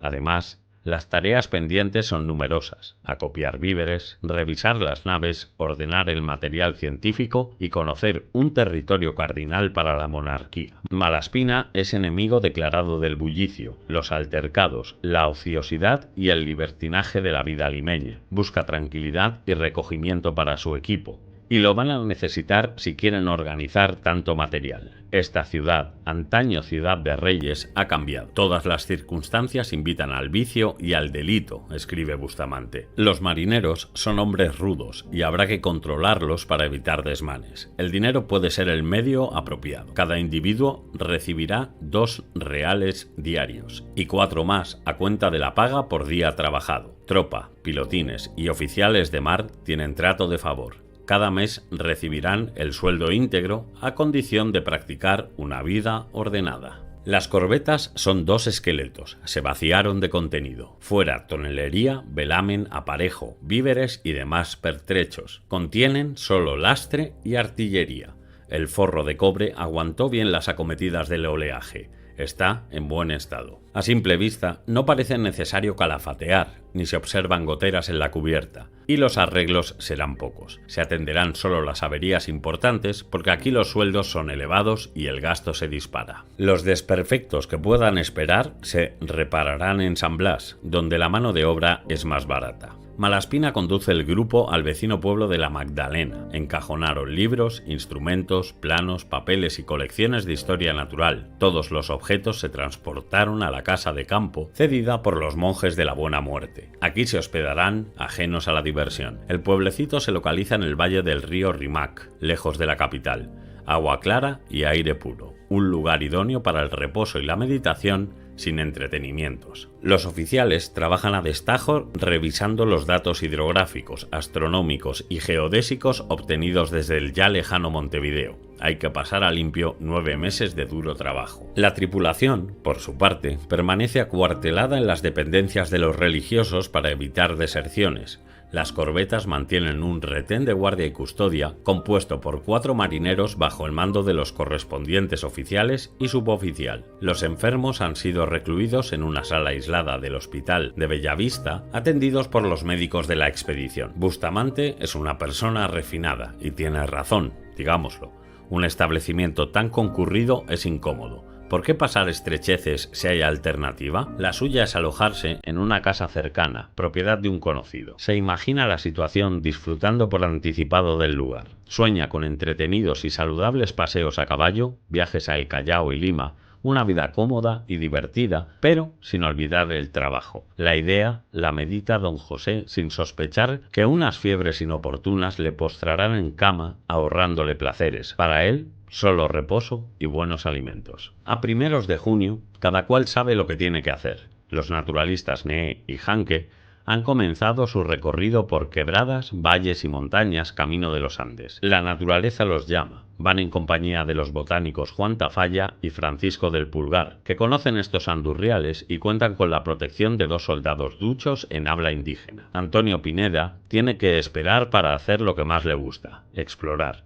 Antes debe organizar los materiales, obligaciones de jefe. Después irá cerca y lejos, recorrerá los valles inmediatos y atravesará la cordillera. Al regreso hallará los nuevos instrumentos enviados desde Cádiz. Forman parte de la colección de libros y aparatos comprados en París que llegaron con retraso. En el lote hay un eudiómetro que sirve para conocer la calidad del aire atmosférico, calculando la proporción de oxígeno que contiene. Inmediatamente, Pineda comienza las mediciones, ya que conviene saber lo que respiramos. El artefacto consiste en un cilindro transparente donde se combinan aire y nitrógeno. La reacción consume oxígeno. El volumen total de la mezcla disminuye en similar proporción.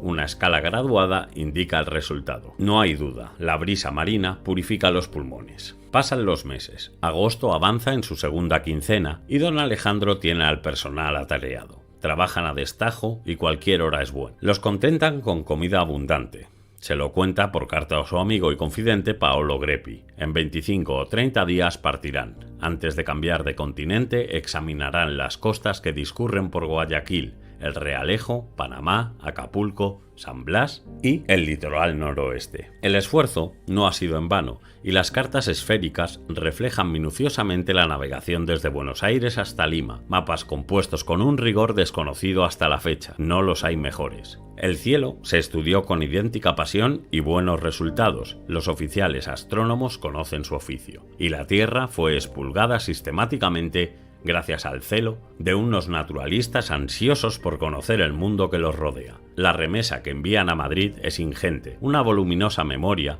da cuenta de cada travesía, de los sucesos portuarios. Contiene mapas y cartas, un atlas marítimo, los planos de cada puerto, las derrotas, la descripción física del suelo, de sus productos y habitantes y un informe político de los lugares visitados. 5 tomos más recogen las observaciones astronómicas, las descripciones de los instrumentos, los métodos de uso y los resultados de los relojes marinos, todo con sus respectivos borradores. Los cuadernos de los naturalistas van acompañados por una colección de animales disecados, un amplio repertorio de minerales y varios herbarios que suman cerca de 6.000 plantas. El conjunto identifica una naturaleza mortificada por el hombre, trastornada, desequilibrada, retorcida bruscamente en su armónico caminar. Lo piensa Malaspina y así lo escribe. La colección pictórica es notable. Láminas botánicas, zoológicas, retratos de indias y panorámica. El orgullo desborda al comandante. Está convencido de la utilidad inmediata que la corona sacará de su empresa. Su análisis político resulta ciertamente positivo. Los datos demuestran que los dominios americanos pueden ayudar al erario si se potencian las virtudes y se corrigen los defectos. El 20 de agosto de 1790, la mayor parte de los oficiales han regresado a las corbetas. El propio Alejandro volvió a la descubierta para dirigir con mano férrea el reembarco. En la residencia de la Magdalena, permanecen alojados los naturalistas, el oficial Felipe Bauzá, dedicado a sus tareas hidrográficas, los astrónomos Galiano y Concha, revisando el catálogo estelar, y el convaleciente José Bustamante, cuya recuperación dura ya 2 meses. El día 15 de septiembre, la expedición está lista para continuar el viaje, pero aún tardarán 5 días en salir del puerto. El pintor José del Pozo ha abandonado el barco. Es hábil, pero falto de disciplina y rinde poco. Malaspina lo ha despedido sin miramientos. Su compañero, José Guío, dejará la expedición más adelante, en Acapulco.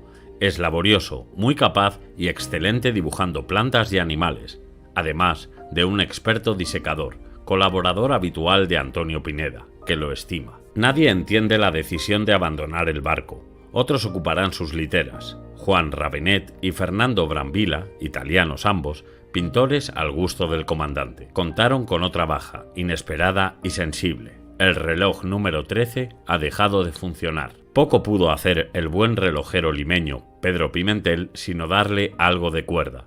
La avería superó sus posibilidades. Amaneciendo el 20 de septiembre, la tripulación comienza a faenar, ilusionada con largar velas al soplar de la primera brisa. Vanos deseos. Tardarán. Hasta las 11 de la mañana no se hizo efectiva la salida. Por delante, hasta Acapulco, quedan unos cuantos meses de navegación. Y su destino más inmediato es Guayaquil. Y hasta aquí vamos a dejar la segunda parte de la expedición de Malaspina, así que nada más de momento, un saludo y hasta el próximo vídeo.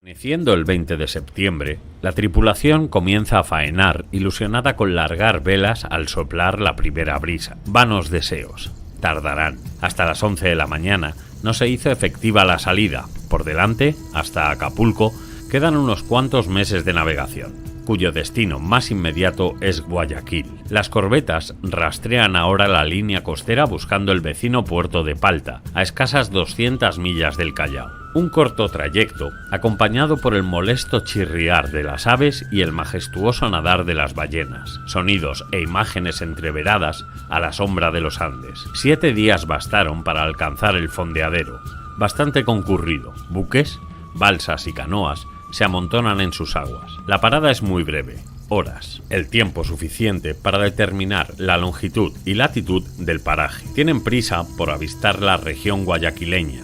2 días tardan en ver Punta Arenas. Desde aquí solo resta navegar el río Guayas para alcanzar la ciudad. El 1 de octubre fondean en las inmediaciones de Guayaquil. Rápidamente, el gobernador sube a bordo de la Descubierta. Trae noticias de una Europa revolucionada, enfrentados unos contra otros. Un auténtico polvorín. También les informa del frustrado atentado perpetrado el pasado 18 de junio contra el secretario de Estado, conde de Floridablanca. Acontecimientos graves, sí, pero atrasados. Guayaquil es una amena y frondosa ciudad que mira al mar, ocupando una amplia extensión de terreno en la franja derecha del Guayas. Tierras fértiles, abundantes en cacaoteros, cuyo perfume dispara la imaginación soñando con el delicioso chocolate que se obtiene de sus frutos. Las tareas a realizar son muchas. Hay que reconocer prolijamente el río, examinar el cauce, los islotes, medir las alturas y calcular posiciones, cortar leña, realizar la aguada, distante y de mala calidad, y sombrear los barcos con una mano de pintura que los proteja del fulgurante sol que ilumina estos paralelos. Hay pocas manos para tantas ocupaciones. Los naturalistas han salido de excursión. Pineda se dirige a explorar los volcanes Chimborazo y Tungurahua. Las montañas de fuego le sugestionan, esconden tantos secretos. Durante el trayecto, de vez en cuando, realiza experimentos sobre la velocidad del sonido. Él, como otros muchos científicos de su época, aspira a comprobar empíricamente la validez de la teoría de Newton. La prueba es tan sencilla como ineficaz. Usando una maroma de considerable longitud, se traza una línea recta en cuyos extremos se colocan sendos ayudantes. Uno, escopeta en mano, se encarga de disparar. El otro, provisto de un reloj de segundos, mide el tiempo transcurrido entre el avistamiento del humo y la percepción sonora del disparo. Inmune al desaliento, repite la prueba una y otra vez. Los fracasos se suceden porque medir la velocidad del sonido no es tan simple como calcular un tiempo referido a una distancia, pero ni don Antonio ni los sabios de su época lo saben. Visitando las naves, deambulan por cubierta el gobernador, su familia y gentes de postín que ayudaron desinteresadamente a los viajeros durante la estancia. Mostraron sus deseos de conocer los barcos y los comandantes han sido condescendientes. Mera curiosidad, o tal vez no. Juan José Villalengua, regente de Guatemala, se cuenta entre los invitados. El caballero y su dama, la esposa, precisan viajar y no encuentran medio de transporte. Llevan criados y equipaje. Alejandro se hace el remolón, sopesa pros y contras, valora la conveniencia del favor frente al inconveniente del espacio y las atenciones requeridas por los pasajeros. Triunfó la diplomacia. Conviene tener amigos. Embarcarán hasta el puerto de El Realejo, aunque tendrán que pagar los gastos de habilitar una cámara alta sobre la zona del timón, único espacio disponible para su alojamiento. 28 de octubre. Las corbetas están listas para abandonar Guayaquil. No hay prisa, porque la marea no cambia hasta el mediodía, y salir antes supone una dificultad añadida. Panamá es la siguiente plaza a visitar. La navegación resultó peligrosa hasta alcanzar el Golfo panameño. Violentas corrientes dificultan sobremanera el rumbo, mientras una copiosa y pertinaz lluvia cae con fuerza sobre las embarcaciones. Es un pequeño diluvio universal. En las inmediaciones del Golfo vuelve la calma. La navegación se torna ahora sumamente placentera. El 16 de noviembre tocan puerto. La región combina amenas playas con áridas zonas montañosas y extensos bosques ajenos aún a la actividad del hombre. Residencia habitual de plantas y animales dignos de atención. Los naturalistas se ocuparán de conocerlos. Los oficiales tienen tarea para largo, determinando posiciones, midiendo el fondo costero, siguiendo la línea de sonda, conociendo la orografía, palpando el terreno. Todas las observaciones realizadas con sumo detalle, porque este istmo es el punto geográfico más apropiado para esa entelequia de unir ambos océanos ambicionada por los europeos, desde que Vasco Núñez de Balboa descubriese el Mar del Sur allá por el año 1513. El Canal de Panamá es una solución inalcanzable todavía, pero hace siglos que se piensa. El clima no ayuda. Frecuentes tormentas y violentas ráfagas de viento alteran la rutina. Lo propio finalizando noviembre, cuando cambia la estación. Los viajeros están en un país de oro. El metal amarillo abunda en los nacimientos y cursos de los ríos. Se encuentra en lomas y parajes altos. Hay pepitas que pesan 7 onzas. Los naturales no prestan atención a tanta riqueza, disfrutando de una vida contemplativa, tranquila, sin sobresaltos. En las islas adyacentes, la población negra practica la pesca de perlas. Son sumamente diestros. Lo hacen de enero a mayo, cuando el agua está caliente. Bucean durante la bajamar, sumergiéndose a una profundidad de 10 a 12 brazas tantas veces como aguante el cuerpo. La mejor perla está siempre en la concha más cochambrosa. Los buceadores rara vez comen carne o marisco, se alimentan de arroz con coco, gachas de maíz y beben aguardiente. Concluidas las operaciones, se embarcan instrumentos y equipajes y la expedición está preparada para retomar la marcha. Con viento de noroeste, el día 12 de diciembre, las corbetas parten rumbo al fondeadero de la vecina isla de Taboga, una excursión para rellenar las pipas, porque aquí el agua es cristalina y abundante. La tarde del día 14 han concluido la tarea. Todavía es pronto, hay tiempo para lavar la ropa y descansar antes de la oración. De madrugada se hacen a la mar. Nuevas aventuras les esperan por las costas de Nicaragua, Costa Rica, Guatemala y México. Las tendrán y no todas serán felices. Acapulco en el horizonte. Han pasado 2 días y las condiciones de navegación son espléndidas. La soledad costera contrasta abiertamente con la diversidad de animales que surcan el cielo y el océano.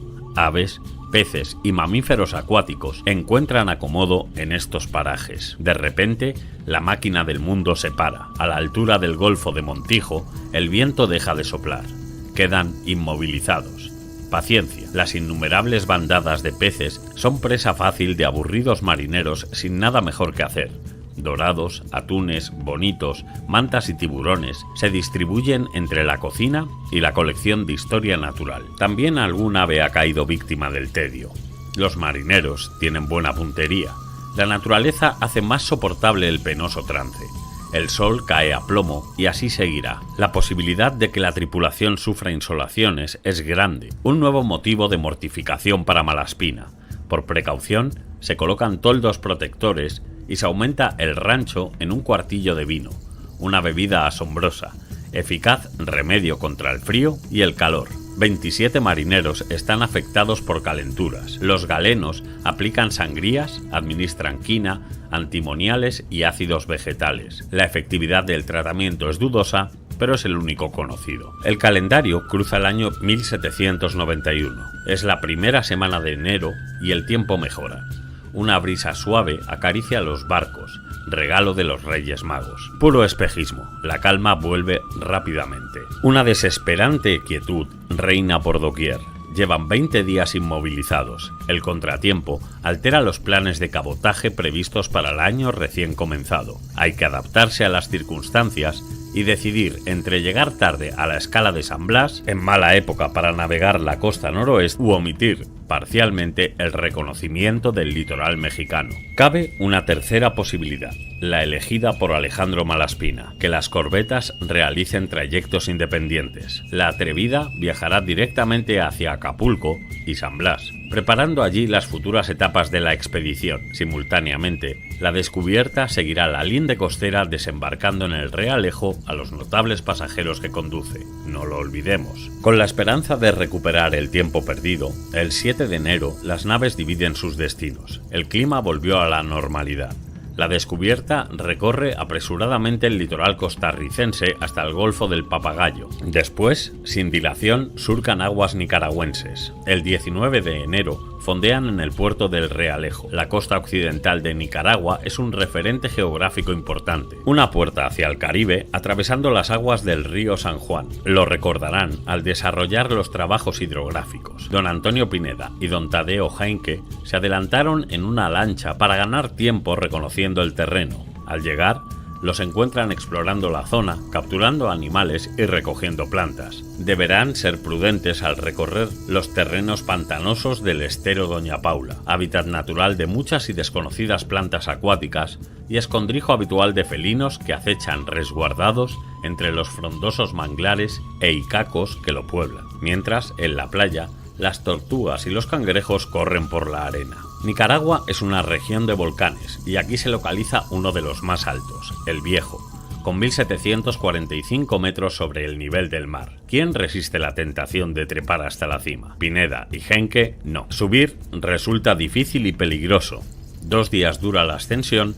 En la cumbre Heinke se libra milagrosamente de la mordedura mortal de una serpiente de cascabel. El hombre sigue vivo de milagro. Superado el susto, puede disfrutar de una idílica panorámica del terreno colindante, incluido el pueblo de Nuestra Señora de la Concepción de El Viejo. Concluidas satisfactoriamente las actividades, solo resta partir. La mañana del 30 de enero, las corbetas levan anclas iniciando la travesía hacia Acapulco. El viaje transcurre por una línea costera baja, punteada de volcanes con una periodicidad casi matemática. Destaca, majestuoso, el cono del Pacaya, cercano a la ciudad de Guatemala y uno de los más activos de Centroamérica. La temida calma chicha vuelve a manifestarse en las inmediaciones del volcán. Hasta el 24 de febrero no conseguirán alejarse de la zona. El mes de marzo trajo cambios significativos. La travesía discurre con desesperante lentitud. llegar a México se ha convertido en un auténtico problema. Con casi 2 meses de retraso, al anochecer del 27 de marzo, la Descubierta fondea en Acapulco. Vislumbramos el disgusto de un cansado Malaspina, harto de padecer contrariedades. Las circunstancias le superaron trastocando sus planes, y pronto tendrá otros. Principia febrero, cuando la Atrevida atraca en Acapulco. En el puerto no se encuentra la nao de Manila, que habitualmente permanece hasta el mes de marzo. Este año no vino. Lo cuenta un desilusionado Fabio, que desde Valparaíso viaja a las órdenes del capitán Bustamante. El cambio lo promovió Alejandro, que no aprueba el abrupto comportamiento del protegido y quiere evitar males mayores. Según el relato del guardiamarina, Acapulco es un lugar miserable, habitado por gentes de color dedicadas a comercializar los productos provenientes de Filipinas, mercancía que distribuyen a todas partes. Son flojos y endebles, dolientes de tercianas, disentería y venéreas, añade Bustamante. Una ciudad complicada. Estarán 20 días, el tiempo suficiente para recoger las órdenes remitidas desde Madrid, embarcar a los oficiales cartógrafos José Espinosa y Ciriaco Ceballos, recién llegados de España, y aprovisionarse de agua y leña. Los víveres se comprarán en San Blas porque son más baratos y de similar calidad, a excepción de 2 quintales de garbanzos cuya bondad y precios son aquí mejores. En pocos días ocurren las primeras deserciones.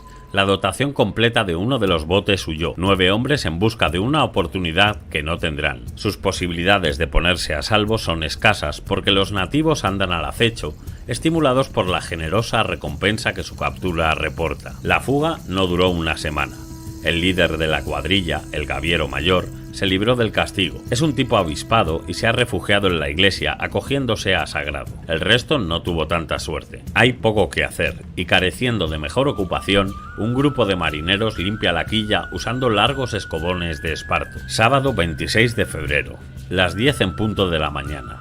La Atrevida da vela rumbo a San Blas. La distancia es corta, aunque espera una navegación dilatada por culpa del viento. Hace tiempo que las cosas van despacio en este viaje y así seguirán de momento. La costa es muy conocida y no tienen otra intención que llegar a puerto. El 1 de abril, la Atrevida atraca en San Blas. Tiene como tarea prioritaria preparar la campaña del noroeste antes de que fondee su compañera. Algunas reparaciones debieron de efectuarse antes, pero el dinero no sobra y se postergaron para economizar. Pronto llegan novedades. La Corte envía órdenes estrictas de verificar la existencia de un supuesto paso interoceánico descubierto en la región ártica por el navegante español Ferrer Maldonado en 1558. La noticia es vieja, aunque recientemente, en noviembre, el geógrafo Philippe Boichet la ha divulgado en la Academia de Ciencias de París como si fuese el hallazgo geográfico del siglo, que lo sería, de ser cierta. Es evidente que la rivalidad política empuja a la corona a incentivar la búsqueda. La información, no obstante, es falsa, el canal no existe y el viaje de Ferrer es apócrifo. Además, ¿qué ventajas se obtendrían de navegar por el Polo Norte frente a ir por el Cabo de Hornos? La reflexión pertenece al diario de José Espinosa. El oficial tiene razón. Buscar el paso no responde a una cuestión de utilidad. Se hace meramente por triunfar en una misión donde los demás fracasaron. El 5 de abril, José Bustamante es un mar de dudas. Conoce el mandato del ministro y desconoce el paradero de Alejandro. ¿Qué hacer? Como militar, cumplir las órdenes es prioritario. Si, rebasado el día 24, no hubiese noticias de la Descubierta, tomará la iniciativa y emprenderá la exploración motu proprio. El plan es meridiano, navegar directamente hasta el monte San Elías, donde supuestamente se localiza la entrada del estrecho, regresando hacia octubre o noviembre una vez despejada la duda. Lo ignora, pero lucubra en vano. Hace poco que la Descubierta recaló en Acapulco y Malaspina ha tomado las riendas del asunto. Habrá que reorganizarlo todo. Pasados algunos días, recibe un comunicado ordenándosele que regrese. Cunde la urgencia, pero hay tiempo para acabar las labores emprendidas y embarcar toneles, herrajes, madera, brea y lastre, además del instrumental que anda siempre disperso por tierra, sin olvidar los 200 quintales de pan y las 150 arrobas de tocino para repartir entre ambas embarcaciones. Hambre sabemos que no pasa. Salen de San Blas en la madrugada del 13 de abril, sopla el terral, dan vela a todo trapo porque tienen prisa. La vuelta será rápida, solo 7 días. El retraso acumulado desde el Realejo convenció a Malaspina de la necesidad de suspender el reconocimiento de la costa noroeste, adecuando los tiempos al examen del amplio territorio todavía por explorar hasta completar la vuelta al mundo. Pero no tiene opción, tendrá que transitar las aguas heladas del norte. Como sabemos, llegaron a Acapulco el 27 de marzo, superando ampliamente los 50 días de navegación. Permanecerán en puerto poco más de un mes. La corbeta está varada. El barco necesita un repaso a fondo. Se revisan el casco, la cubierta, la arboladura, el velamen, y Malaspina viaja a la Ciudad de México. Un pequeño paréntesis de reposo tal vez. Le espera el conde de Revillagigedo, a la sazón virrey. Se conocen, tienen amigos comunes y hay confianza recíproca. Hablarán de política, de la insurrecta Europa y de los dominios visitados, de la desesperante calma chicha soportada desde Panamá y, cómo no, de su próxima campaña buscando un incierto canal interoceánico. Recibirá instrucciones y mejores consejos. La Atrevida regresó. El 1 de mayo es la fecha elegida para partir. No irán todos. El virrey dio el visto bueno a la permanencia en el país de un selecto grupo de oficiales encargados de continuar las labores geográficas y cartográficas. Les acompañan los naturalistas Pineda y Neé, dispuestos a examinar concienzudamente cada palmo de tierra mexicana. Antes de partir, finiquitan una nueva remesa, testimonio del buen hacer de estos exploradores. Cartas esféricas, planos, dibujos de plantas y bichos, paisajes, diarios, cuadernos de apuntes. Herbarios, animales disecados, minerales y rocas forman un tesoro de saberes adecuadamente preservado y embalado para su transporte a la metrópoli vía Veracruz.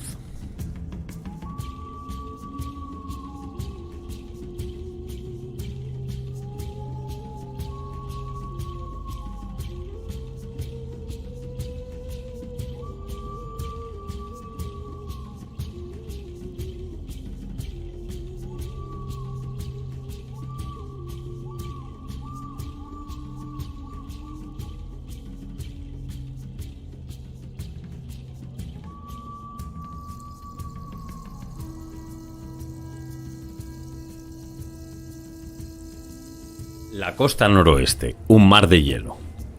Falta poco para la nueva campaña. Buscarán la conexión oceánica entre las latitudes de los 60 y 75, descendiendo luego a la bahía de Hudson. Se lo cuenta por carta Alejandro a su hermano Atso Giacinto. Navegarán por un mar eternamente helado, inaccesible, sorteando horribles islas desiertas. Cuando regresen, allá por octubre, viajarán al archipiélago de las Marianas, a las Filipinas, Australia y Nueva Zelanda. Resumiendo, presumiblemente no retornarán a Europa sino en fechas avanzadas de 1794. Restan 3 largos e inciertos años, bastantes alegrías y algunas penas por compartir. Amanece el 1 de mayo. La expedición está preparada. Esperan el correo de México por si hubiera novedades. Llegó sobre las 8. Ni se dio prisa ni trajo noticias. Nada los retiene en puerto. Zarpan al levantarse las primeras ventolinas. Las condiciones de navegación son muy desfavorables. El retraso es considerable, transcurridos 5 días. Paulatinamente, la dirección del viento se acompasa a los intereses de los navegantes y en pocas jornadas rebasan los 27 grados de latitud. El frío se hace notar. Tendrán que sacar ropa de abrigo. Los relojes tampoco marchan bien con el cambio de temperatura. Tienen experiencia, pues recuerdan averías anteriores. A veces basta con aplicar calor. El reloj número 10 de la Atrevida se ha parado. Olvidaron darle cuerda y no hay manera de ponerlo en marcha. El manual de instrucciones no resuelve nada. Sería más útil un libro de magia. Ni el calor ni los habituales golpecitos le insuflan energía. Bustamante siente la tentación de hurgar en el mecanismo, pero se retrae. Con tanto traqueteo, es mejor no tocarlo. Lo prudente es esperar y buscar un experto. Lo sugiere Malaspina y así se hace. La soledad es total, ni rastro de ningún ser viviente. De vez en cuando vuela algún pájaro, tan perdido como ellos. Las hojas del calendario caen inexorables. Pasa mayo y llega junio. Mediado el mes, superan los 50 grados de latitud. Faltan 125 leguas hasta el puerto de Bucareli. Aves y cetáceos reaparecen. Los atrevidos mamíferos circulan sin temor a las naves. Los expedicionarios no están interesados en examinar el litoral y navegan lejos de la costa, adelantando hacia su glacial destino. Surcan parajes inhóspitos, pero están habitados. Se ve humo entre las arboledas cubiertas de nieve. 27 de junio de 1791. Las corbetas recorren la bahía del Almirantazgo. Se dirigen al puerto de Mulgrave. Están a 59 grados de latitud. Medio oculta por el relieve costero, descubren una culebreante entrada similar al terreno descrito por Ferrer Maldonado. La imaginación se desborda y el deseo anula la razón persiguiendo un sueño. Es un suspiro para las corbetas, que enfilan la entrada, formada por dos puntas escarpadas. Han recorrido legua y media de distancia y los barcos dan la vuelta. Imposible seguir navegando. Cunde el desánimo, pero volverán con las lanchas para efectuar un prolijo reconocimiento. La debilidad de la marea resulta impropia de una conexión interoceánica. Mulgrave es una región habitada. Regresan al puerto acompañados por canoas, cuyo número aumenta considerablemente a medida que se acercan al fondeadero. Entonces, un coro de voces entona el himno de la paz. Los nativos mantienen los brazos extendidos hacia arriba en señal de amistad. Heinke tiene buen oído, entiende de música y no tardará en recopilar las notas. Parecen pacíficos y amistosos, así lo interpretan Bustamante y Malaspina. El tiempo lo dirá. Aquí nadie conoce a nadie, si al menos algún nativo chapurrease el español, pero tendrán que comunicarse por señas, el idioma universal.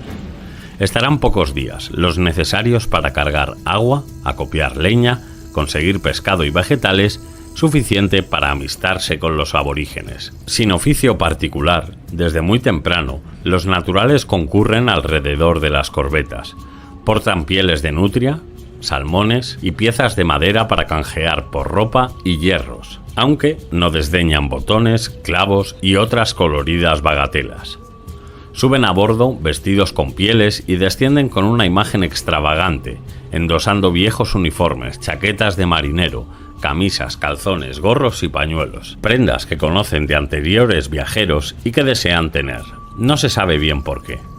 Son indígenas fornidos, de pelo negro, cara redonda pintarrajeada de rojo y negro, boca grande, nariz ancha y ojos pequeños. Las mujeres serían más agraciadas si olvidasen la costumbre de seccionarse el labio inferior, encajando en la abertura una pieza cóncava de madera que las desfigura el rostro mostrando la dentadura. Son hábiles negociando, usan tretas conocidas pero efectivas. Ocultan los objetos, manifiestan indiferencia y misterio, exageran el valor, deshacen el trato reiniciando la puja, acciones dirigidas a estimular el deseo del interlocutor por la pieza.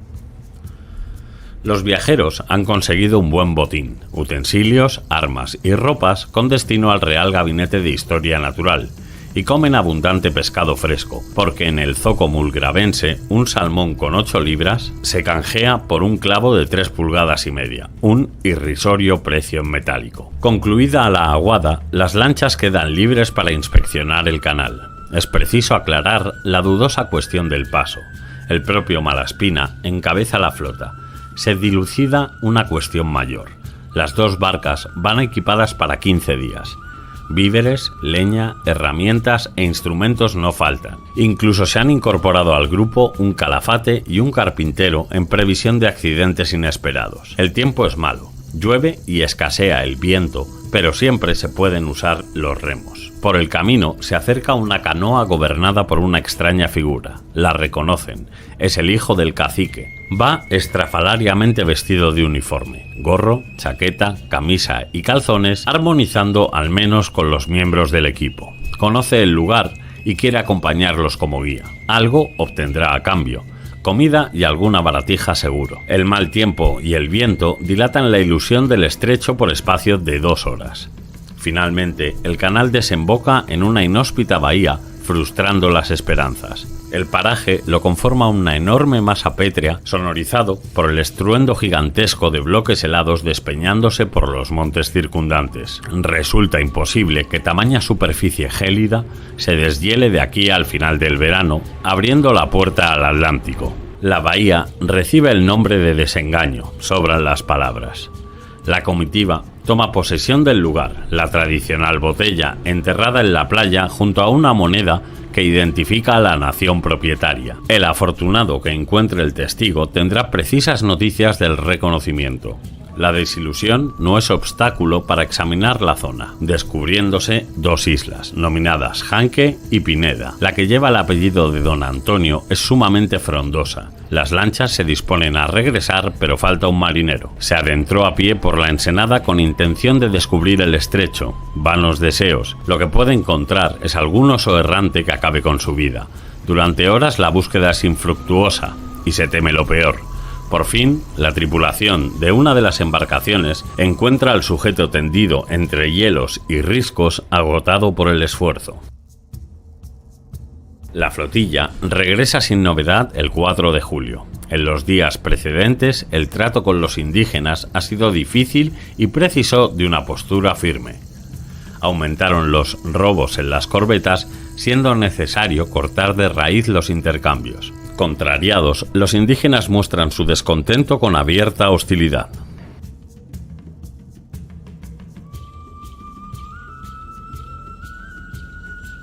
Decidido a controlar la situación, Bustamante emprende una acción intimidatoria disponiendo que la tropa tire al blanco en las inmediaciones del poblado. La compañía anda distraída, circunstancia aprovechada por un indígena para retener a uno de los soldados cuchillo en mano. Amedrentado por el comandante, el nativo suelta a la víctima abalanzándose hacia el oficial, que lo encañona con su fusil. El indio ignora que el arma está descargada e, intuyendo que su vida corre peligro, baja los brazos entonando el canto de la paz en señal de rendición. Cuando el grupo explorador regresa, los ánimos siguen caldeados. Las corbetas están preparadas para zarpar. Resta desmontar el observatorio, subir las lanchas y embarcar los pertrechos que cargaron para proceder al reconocimiento. A las 5 de la tarde del 6 de julio, los marineros emprenden la faena de desamarrar y largar velas. La marea seguirá siendo favorable aún durante largas horas.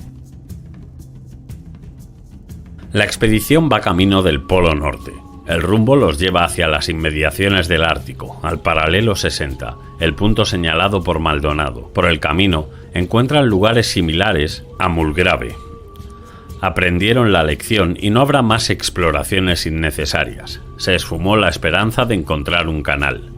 La continuidad montañosa del litoral es evidente, pero estas son tierras desconocidas y no está de más aprovechar la ocasión para avanzar por una geografía ignota. Así lo explica Malaspina. En menos de 20 días avistarán el monte San Elías, vigilante omnímodo de este mar de hielo. Por el camino nombran todo lo que ven: Punta Muñoz, Cabo Arcadio, Pedruscos de los Negrillos, Isla Galiano, Cabo Español, Bahía de Burgos, Monte de las Coronas o la Ensenada de Extremadura. Denominaciones cuyo rescoldo permanecerá en la memoria de sus mapas y planos. Fondean a 2 leguas escasas de la costa, bajo la perpendicular del monte. Inesperadamente, como si la montaña helada quisiera retenerlos, el viento se calma en la mañana del 22 de julio. 4 días se mantuvieron en la misma posición. Durante la espera, avistaron a un joven nativo que se aventura a conocerlos bogando en su canoa. Al principio muestra cierta reticencia, pero luego sube a bordo sin reparo. Estos no son los primeros europeos que conoce. Las facciones, el idioma, las costumbres, todo coincide con sus vecinos mulgravenses. Regresa sin su espléndido manto de nutria, pero divertido con los avalorios obtenidos como presente. La visita alivió la espera. Viento es lo que necesitan estos viajeros para continuar su ruta. La mañana del 26, la brisa sopla favorable. Las corbetas izan velas, alejándose rápidamente de la costa. Cuanto más exploran, más increíble resulta la hazaña de Ferrer Maldonado. Suena a un cuento chino. La tierra baja ciñe el perímetro por todas partes, y el terreno montañoso, tenazmente unido, sin una mala cañada que lo divida, se extiende de uno a otro confín. Va desde San Elías hasta el Monte del Buen Tempo. Por estas elevadas latitudes el aire es frío, la nieve cubre las escarpadas montañas y las bancas de hielo ocultan el océano. Cuando no llueve, una espesa niebla envuelve los barcos, que se ven obligados a lanzar cañonazos para conocer sus respectivas posiciones y permanecer unidos. Navegan hacia la bahía del Príncipe Guillermo, en cuyo extremo suroeste fondean el 30 de julio. Inspeccionan el lugar sin mayores contratiempos. Las corbetas retornan. Su próximo destino es el puerto de Nootka, donde atracarán el 13 de agosto de 1791. Llegaron con nocturnidad, aprovechando las constantes ventolinas de la tarde. La descubierta amarró el cabo de popa a tierra, echó un ancla a la boca y un anclote de retenida al norte. No hay viento ni marea que la mueva. La región de Nootka es una posesión reciente de la corona, disputada agriamente con los ingleses, que frecuentan y conocen bien estas aguas. No es extraño que sea una plaza fortificada. El destacamento militar lo componen la tripulación de la fragata Concepción y una compañía de voluntarios de Cataluña. Que nadie se sorprenda viendo ondear la barretina en la testa de algún militar. La dotación está muy disminuida, porque un buen número de soldados pasó a San Blas aquejados de escorbuto. Poseen una herrería sin herrero, una tahona donde se cuece el pan a diario, varias huertas sembradas de hortalizas y verduras y un buen número de ratas que husmean entre sus pertenencias. Pasan por momentos delicados. El próximo invierno será duro si las provisiones no llegan, como intuyen que ocurrirá, y no sería la primera vez. Piezas de paño, útiles de enfermería, medicinas, pastillas de caldo, harina, vino y víveres para un mes fue el socorro prestado por los expedicionarios.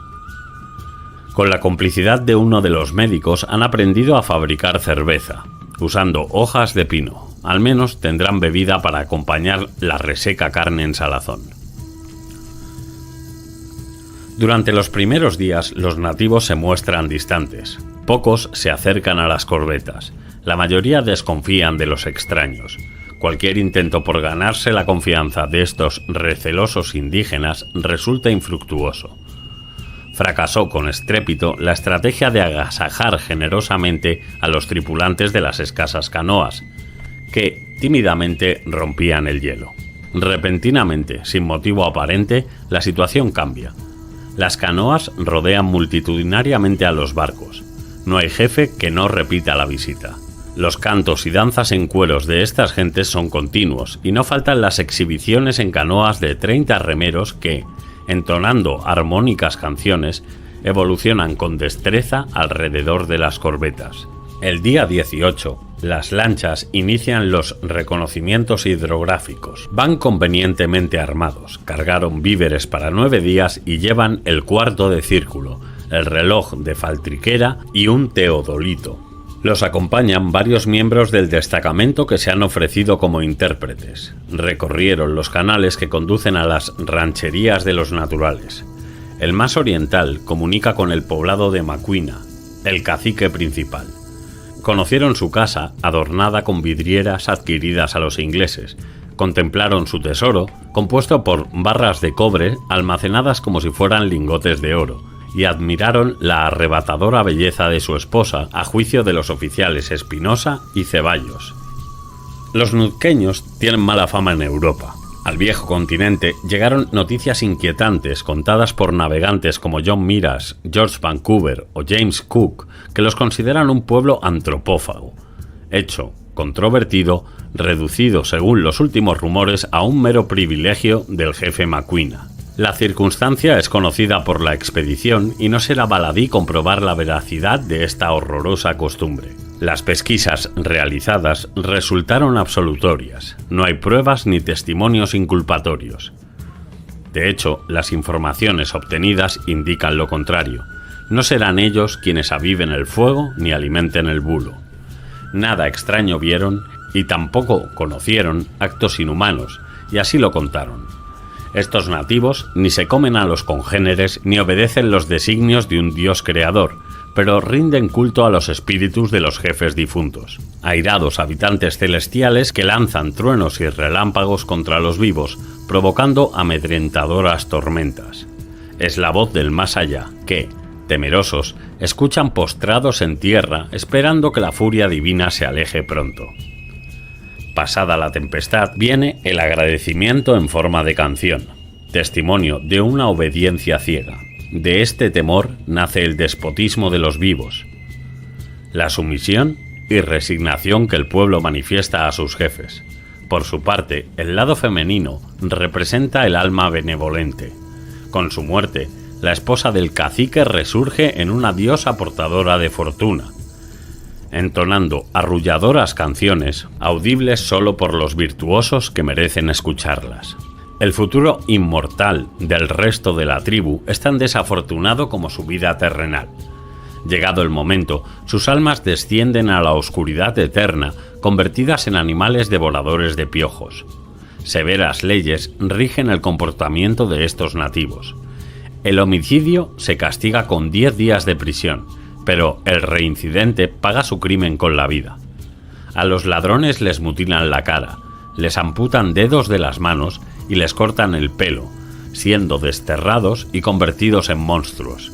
El hombre adúltero paga el engaño con su vida, mientras que la mujer casquivana recupera la decencia con 4 días de prisión. El 27 de agosto, los comandantes esperan la visita de Macuina. Esa mañana, el cacique toma el té en la corbeta Atrevida, acompañado por Bustamante. Un rango de distinción aprendido de los ingleses y generalizado entre los jefes de la tribu. Le sirvieron varias tazas de té antes de recibir los regalos de despedida y pasar a la descubierta. Alguna fanfarronada contó rememorando sus tiempos de cazador de ballena, persiguiendo cetáceos con arpón en mano, y su arrogancia no se tiene en cuenta. Subió al barco por amistad, no para ser desairado. También Malaspina le agasajó generosamente, 2 velas para canoa, 4 cristales de ventana, una plancha de cobre, algunas varas de paño azul y piezas de quincallería. Los regalos le llenaron de gozo hasta el extremo de ratificar indefinidamente la cesión del territorio donde se asienta el regimiento militar. Las muestras de gratitud son ahora tan manifiestas como desconfiados fueron al arribo.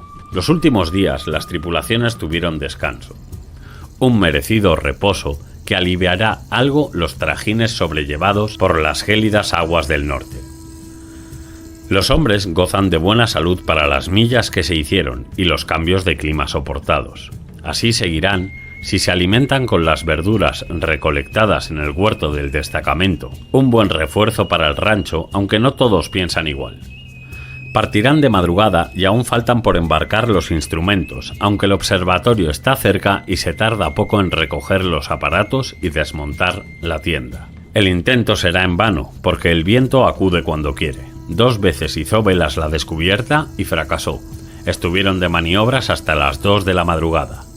La intuición les ha fallado en esta ocasión. Escarmentados, esperarán a que el terral sople con fuerza al ponerse el sol. Ahora sí, las corbetas van a todo trapo atacando la costa californiana. Es domingo 28 de agosto. Pero todo es aparente. De improviso, el viento comienza a escasear. Avanzan poco, 1 legua a lo sumo, y un incómodo ralentí les espera hasta el amanecer. Después, todo irá como la seda. Las corbetas navegan a mar abierto porque estas costas fueron recientemente examinadas por los buques del departamento de San Blas y no hay tiempo para repeticiones.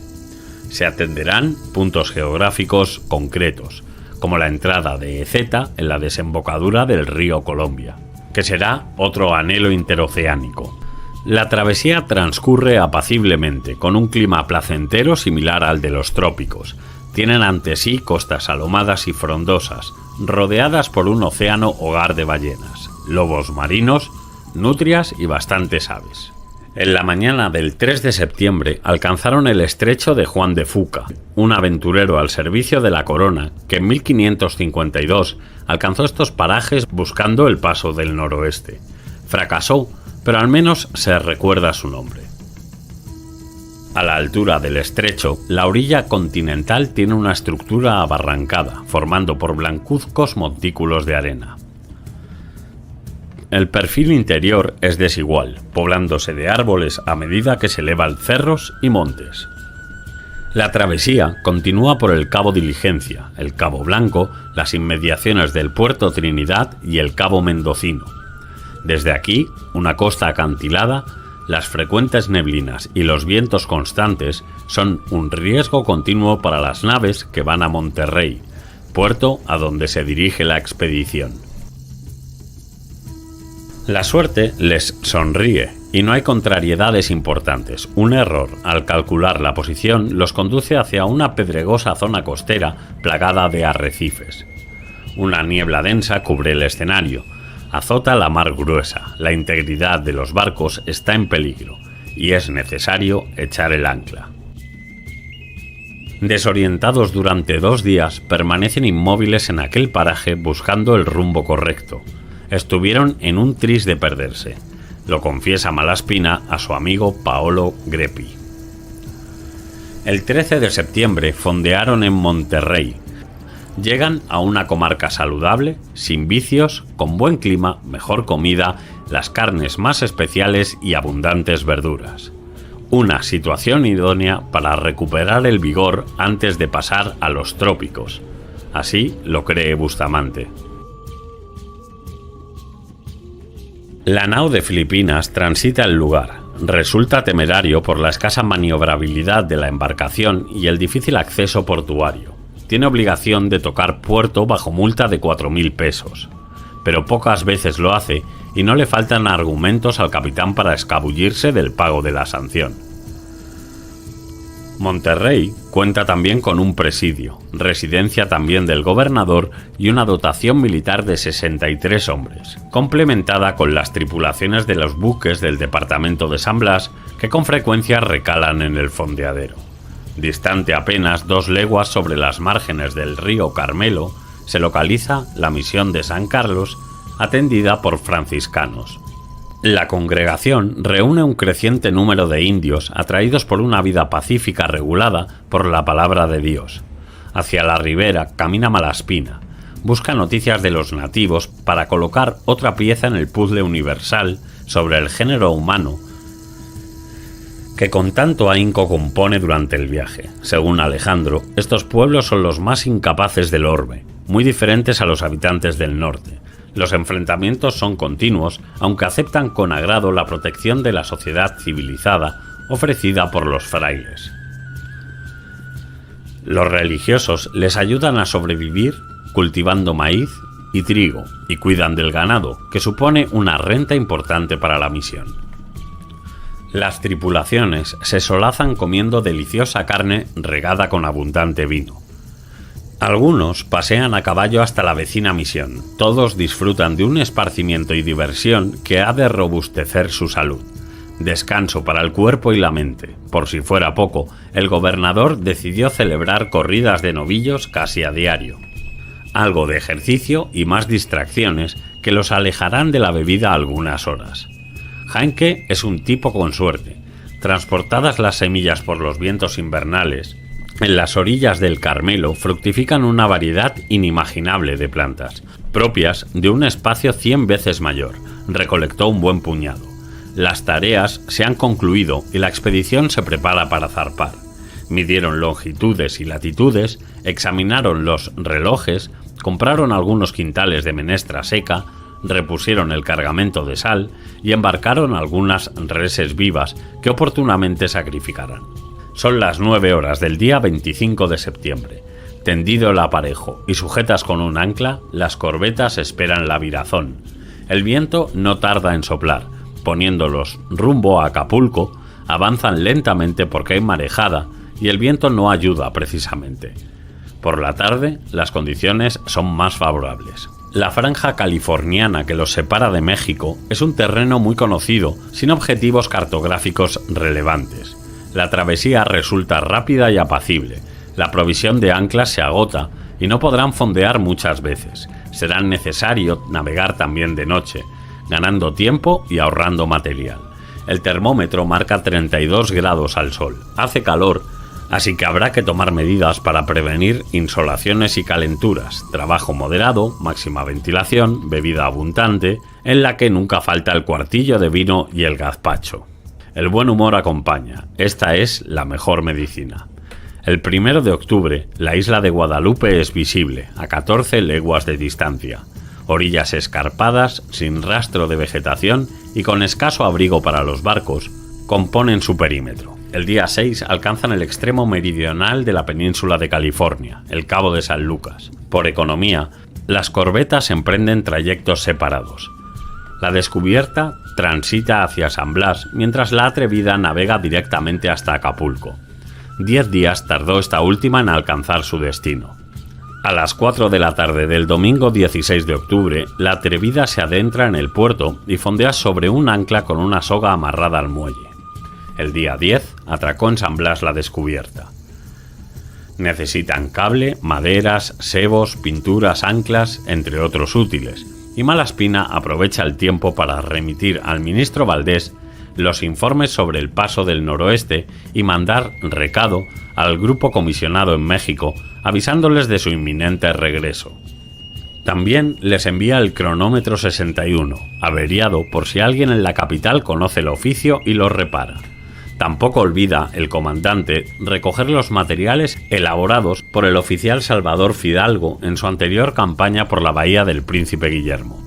La sombra de Ferrer Maldonado es alargada. Atemorizados por la insalubridad del lugar, 4 jornadas escasas duró la escala. A las 3 de la madrugada del 14 de octubre parten con viento fresquito del sureste. La singladura fue tranquila y cómoda. Unos días bastan para distinguir la silueta de la Atrevida sin necesidad de catalejo. Con viento calmo y en repetidos bordos, a las 9 de la noche del 19 de octubre, la Descubierta queda amarrada en puerto. Arriadas vergas y masteleras, desatado el velamen, les aguardan buenas noticias recibidas de la corte. Su Majestad ha concedido nuevas gracias, premios muy repartidos como siempre. Don José asciende a capitán de navío y don Antonio a coronel.